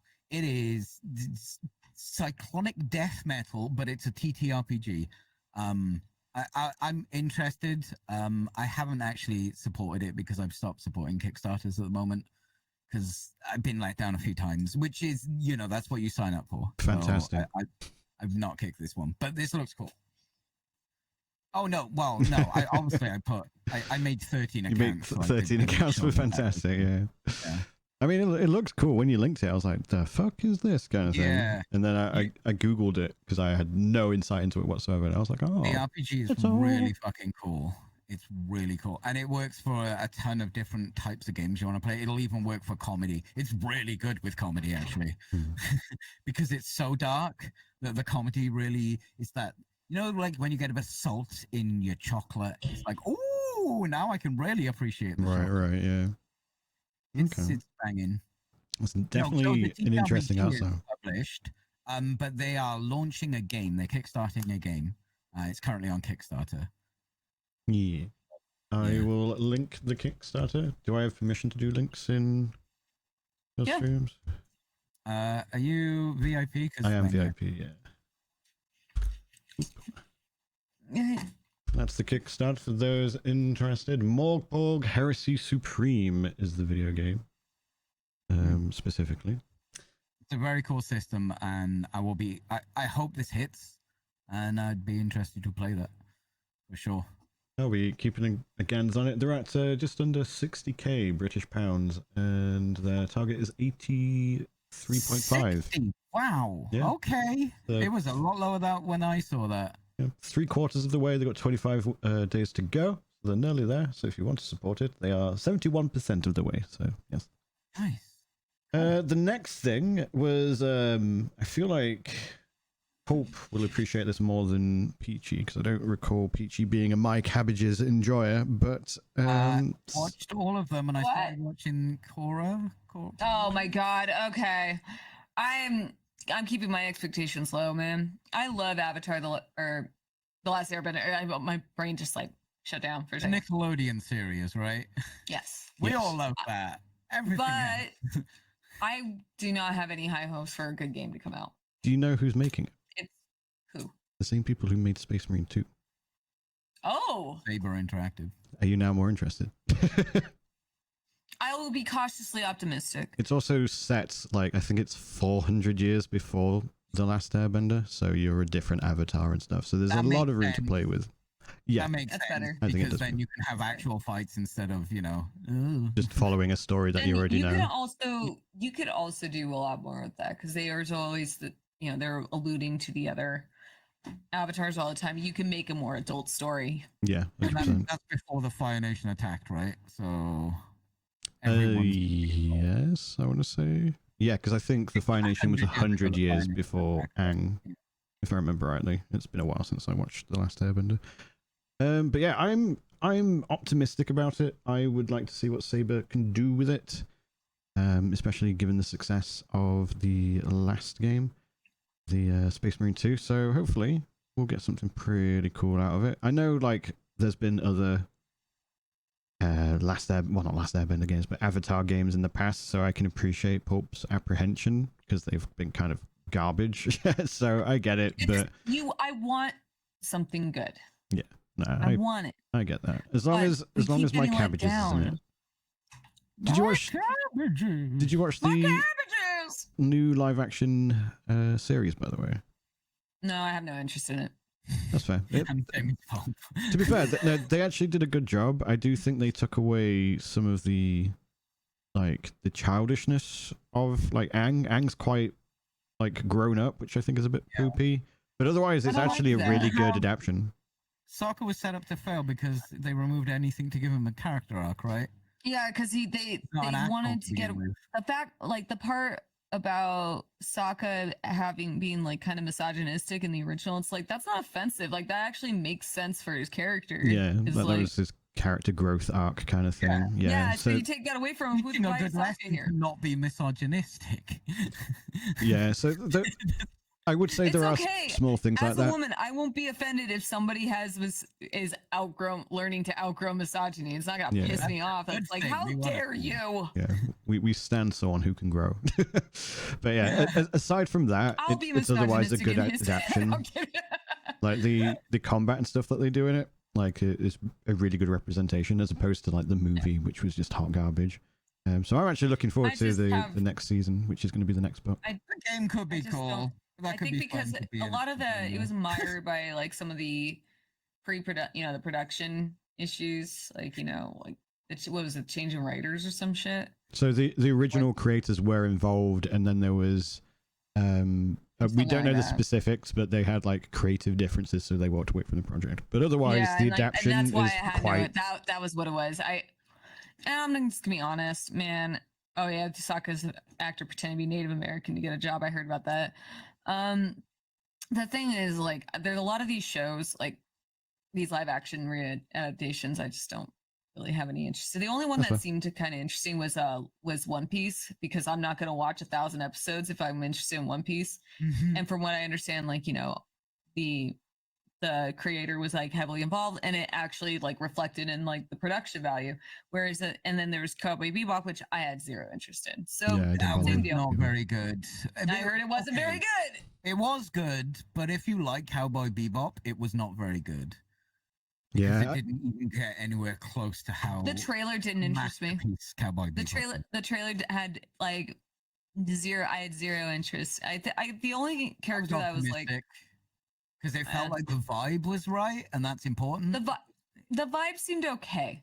To be honest, I like the girl that you cast for Faye just didn't like resonate with me whatsoever, and I'm like, and Faye's such an important character. Mm. yeah, I They all didn't are. bother with No, they Bebop. all I are, but, saw the like- trailer and I was like, nah, mate.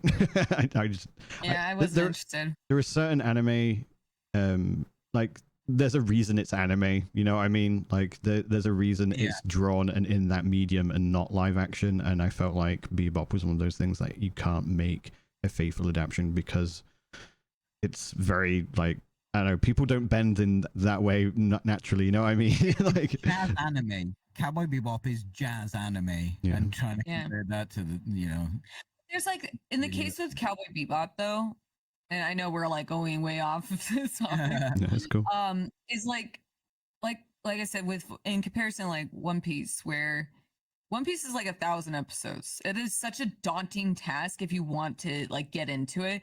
That's a great entry point. If you like the originals, that the live action series, that's great. Like you can condense it, and I'm sure there's some new fans who went into the anime or manga. traditionally taking these things that people love and put them into something else just fails for the fans who like Yeah, the but original the thing. thing is like that with Cowboy Bebop, and then I'll drop this, and same with Avatar, is there's nothing wrong with the source material. There's nothing that's so daunting of a task to get involved in it. Like Cowboy Bebop's like what, 26 episodes or something like that, or 30, I can't remember.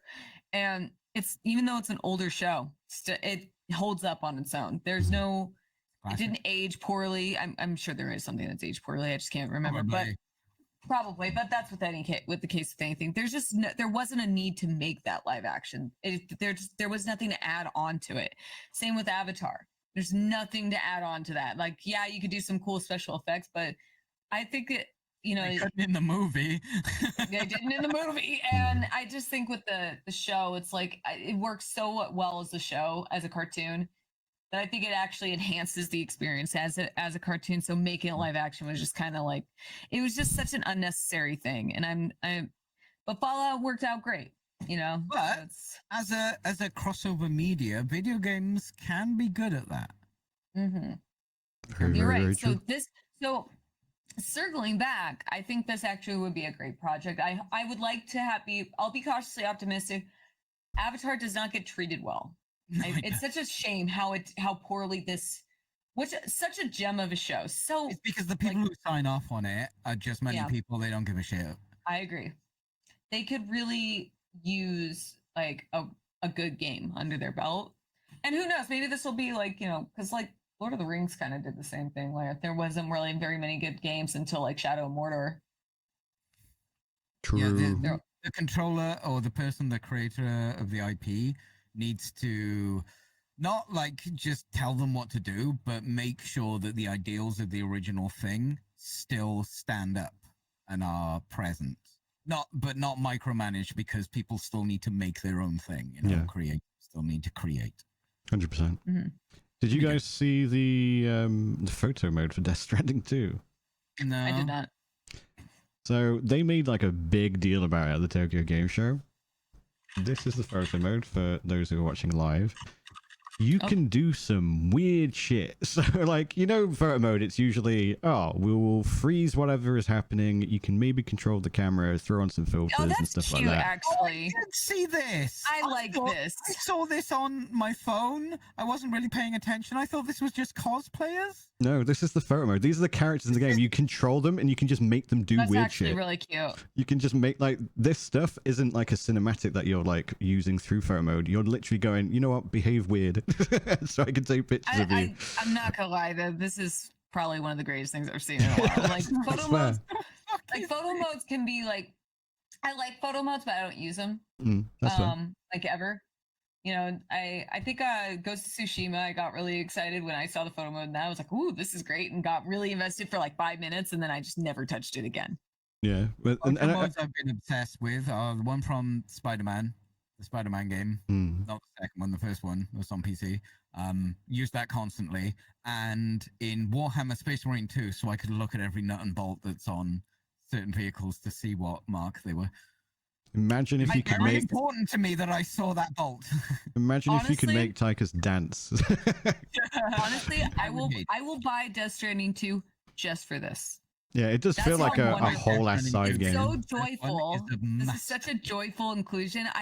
Because I saw that on the agenda and I was like, oh god, is it terrible? And it's like, no, it's the opposite. I'm so pleasantly surprised. Yeah, there's so much they've invested in it. I forgot about the gameplay, because the gameplay is... Yes, who cares about the gameplay? The photo mode.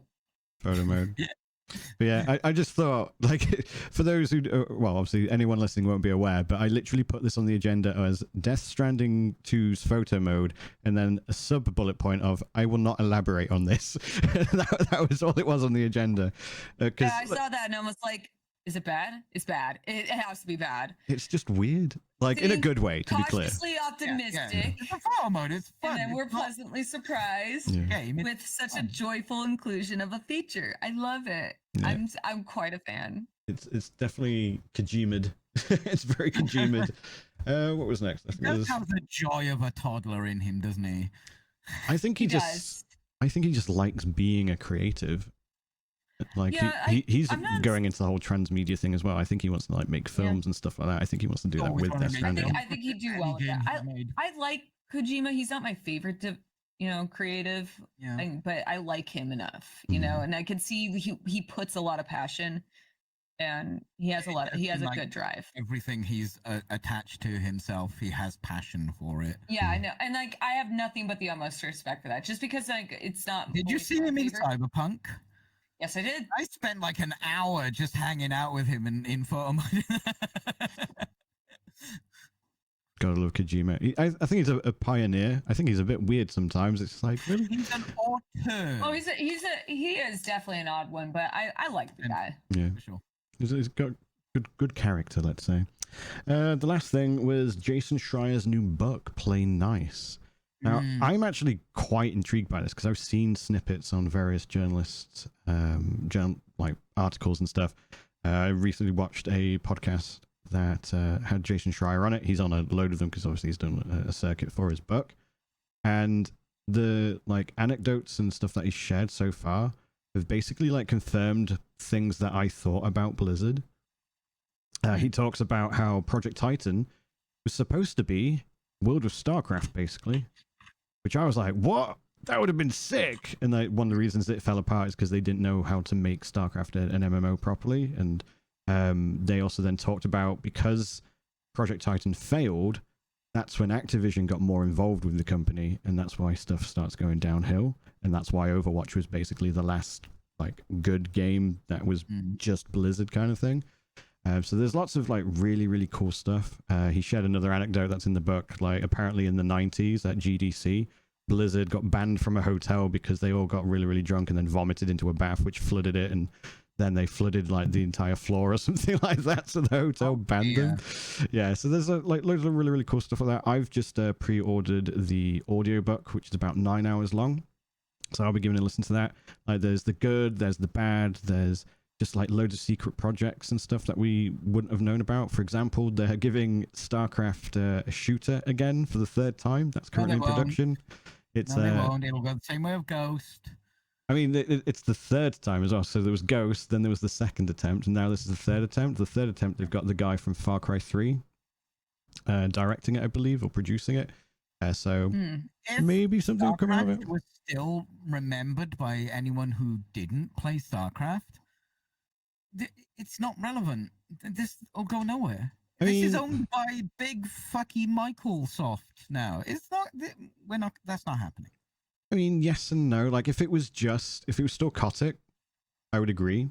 But now it's Microsoft. Microsoft tend to actually be kind of hands-offy with their studios, from what I've been reading and seeing with like how they've treated stuff. I mean, that's technically how we ended up with Redfall, because they were like, go make a live service game, we're going to keep hands off, and then it went to shit because they were unfortunately bad at it. But so I think there is definitely potential for a StarCraft game, especially as someone who thoroughly enjoyed the world of StarCraft and the campaign. One of my favorite things about StarCraft as an RTS enjoyer was actually the campaign and the story and the characters. Sarah Kerrigan's one of my favorite villains / anti-heroes.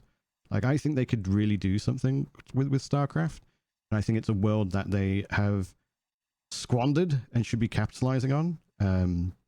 My concern that I would say somewhat mirrors yours is I'm actually concerned that everyone who's worked on StarCraft is no longer at Blizzard. They've all gone to Dreamhaven or Frost Giant, etc. So I am concerned about the writing, because unfortunately the writing in recent Blizzard games, in my opinion, has been garbage. Pandora, dude. It's been hot garbage. Well, like they've brought back Metzen, so like Warcraft's getting better, but I think like Diablo 3 is some of the worst writing in Blizzard's history, and Diablo 4 is better, sure, but it's also very tropey and cliche, and I genuinely believe I could have written something better for the campaign. I've got a writing background, to be fair, but even then, like, I'm not exactly doing it as a profession. And it's just, I don't know, like, I am concerned that they couldn't exactly write something good because of Activision previously, at least. Like, when Activision took over, it was a noticeable shift at Blizzard from them making good games that sold on their own merit to them making products that are games, if you know what I mean. Yeah. So, like, yeah, we'll see. I think I think StarCraft definitely has the capacity to have really, really cool games come out of it. Like I'm actually gutted that Titan didn't happen now that I know it was World of StarCraft, basically, because that would have been sick. Like, imagine being like a Terran Marine who basically becomes like the savior of humanity in some World of Warcraft story kind of thing, or like story, if you know what I mean. Stuff like that, or a ghost or whatever. I would have loved that, but it is what it is. I reckon this will go the same way as the other ones. I don't think it'll go anywhere. I don't think it will. I don't think there is enough excitement behind StarCraft. Not just the people who were into it, are into it, would be into it, but the developers making it. I just don't see it going anywhere. Yeah. If they do, that would be awesome, and I would. Yes, 100%. Like I'm hopeful rather than optimistic, I think is the best way to describe it for me. I would definitely like to see it go somewhere. But going back to the book, I would recommend this book. From what I've read of the anecdotes and like I've forgotten the word, but the snippets that they have shared already, it genuinely seems really, really interesting, because it goes from like he basically covers the history of Blizzard from start to finish. and he's spoken to, I think, Finish. yeah, wow, Yeah. to current times, let's say. And like I said, it's the good and the bad. There's like, he's spoken, I think the quote is 350 people of varying levels at Blizzard, both old and new. So there's like real juicy shit in there. There's actually so many projects that have been cancelled. So like, if you do listen to the book via audiobook or read it, you might become like a little bit brokenhearted about some of it, because you'd be like, oh, because you know how it is. Like, a cancelled game is always a perfect game, isn't it? Yeah. Because you never had the chance to be shit. disappointed, so you just going, oh, that's going to be sick when it comes out, and then it gets cancelled, and you're like, no, I wanted that, even though you didn't know what it was. That was going to be amazing. Yeah, so I would forewarn you that you may become somewhat brokenhearted about it, but I've pre-ordered it. I believe it comes out technically on the 8th, so I've got it on Audible, ready to just blast through all 9 hours of it. So throwing that out there for anyone interested, especially because it's Blizzard, because like Blizzard's like, it's a monolith of the game development history, isn't it? It's something that there's a story to that company, and I want to know it because it's so complex and fucked up and weird. You used to buy a game from Blizzard because it was a Blizzard game. Exactly, 100%. People used to want, myself included, I used to want to work for Blizzard. Well, good job you didn't, because it Yeah, yeah. treat you very well. Exactly. And this book can give you even more insight. So just wanted to throw that out there. Was there anything else that you guys wanted to touch on before we go to shoutouts? No, I would really like to go urinate. Right, so shoutouts it is. Pulp. Hi, I'm Pulp Fictionally, former Instagram model turned variety streamer. Find me on all my social medias except for Twitter. I'm sorry, I have a headache, guys. I need to go get some food. I'm going to be back. I'm Pulp Fictionally on everything except Twitter. I'm Pulp Fictionally. There you go. Someone took my name. I'm going to be back on at around like 7 p.m. I need to take a break from the screens. My eyes, I'm losing vision, and then go eat. So, but I'm going to play some Dead by Daylight up until 10 p.m. tonight, Pacific Standard Time. For reference sake, it's 4:22 p.m. So at 10 p.m. tonight, Silent Hill 2 Remake's going to be out, and I have early access, so I'm going to be playing that, but I'm going to play some Dead by Daylight with my community first, after I eat and take something for my headache so I could come back. But I'll be back on around 7 p.m. Peachy. Hi, I'm Peachy Pixelate. You can find me on Twitch.tv/Peachy Pixelate. I'm on Instagram and Threads as Peachy Pixel 8. I'm on YouTube as Peachy Pixel 28 because I do Warhammer content over there. And if you like Warhammer content, you know why it's called that.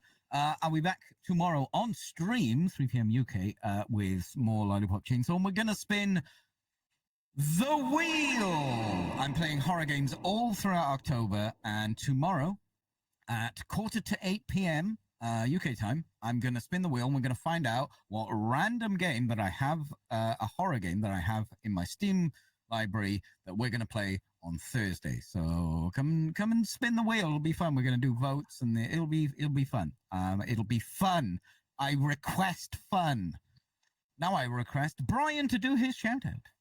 Hello, I am Bryan the Pirate, and you can find me everywhere, absolutely everywhere. Twitch, TikTok, Twitter, Blue Sky, Threads, everything, everywhere, all the time. Bryan the Pirate. I am going to be streaming some more Final Fantasy 16 tomorrow, and then on Tuesday evening, British summertime, I'll be indulging in some Diablo 4 Vessel of Hatred for a week or so, and then Path of Exile 2 in a couple of weeks thereafter. Thank you, as always, to my co-hosts. It has been a wonderful show. Do please follow us on Twitter, Fully Rendered TV. Also, check out our Patreon, patreon.com/Fully Rendered. And then remember that on the 19th, our next episode, we're doing a Silent Hill 2 spoiler cast, and we will be joined by the wonderful Cat Link on Twitch. Thank you all again very much for watching. Farewell. We'll remember you. I won't. Bye. He won't. Bye. There's the end button. I've forgotten. Yeah.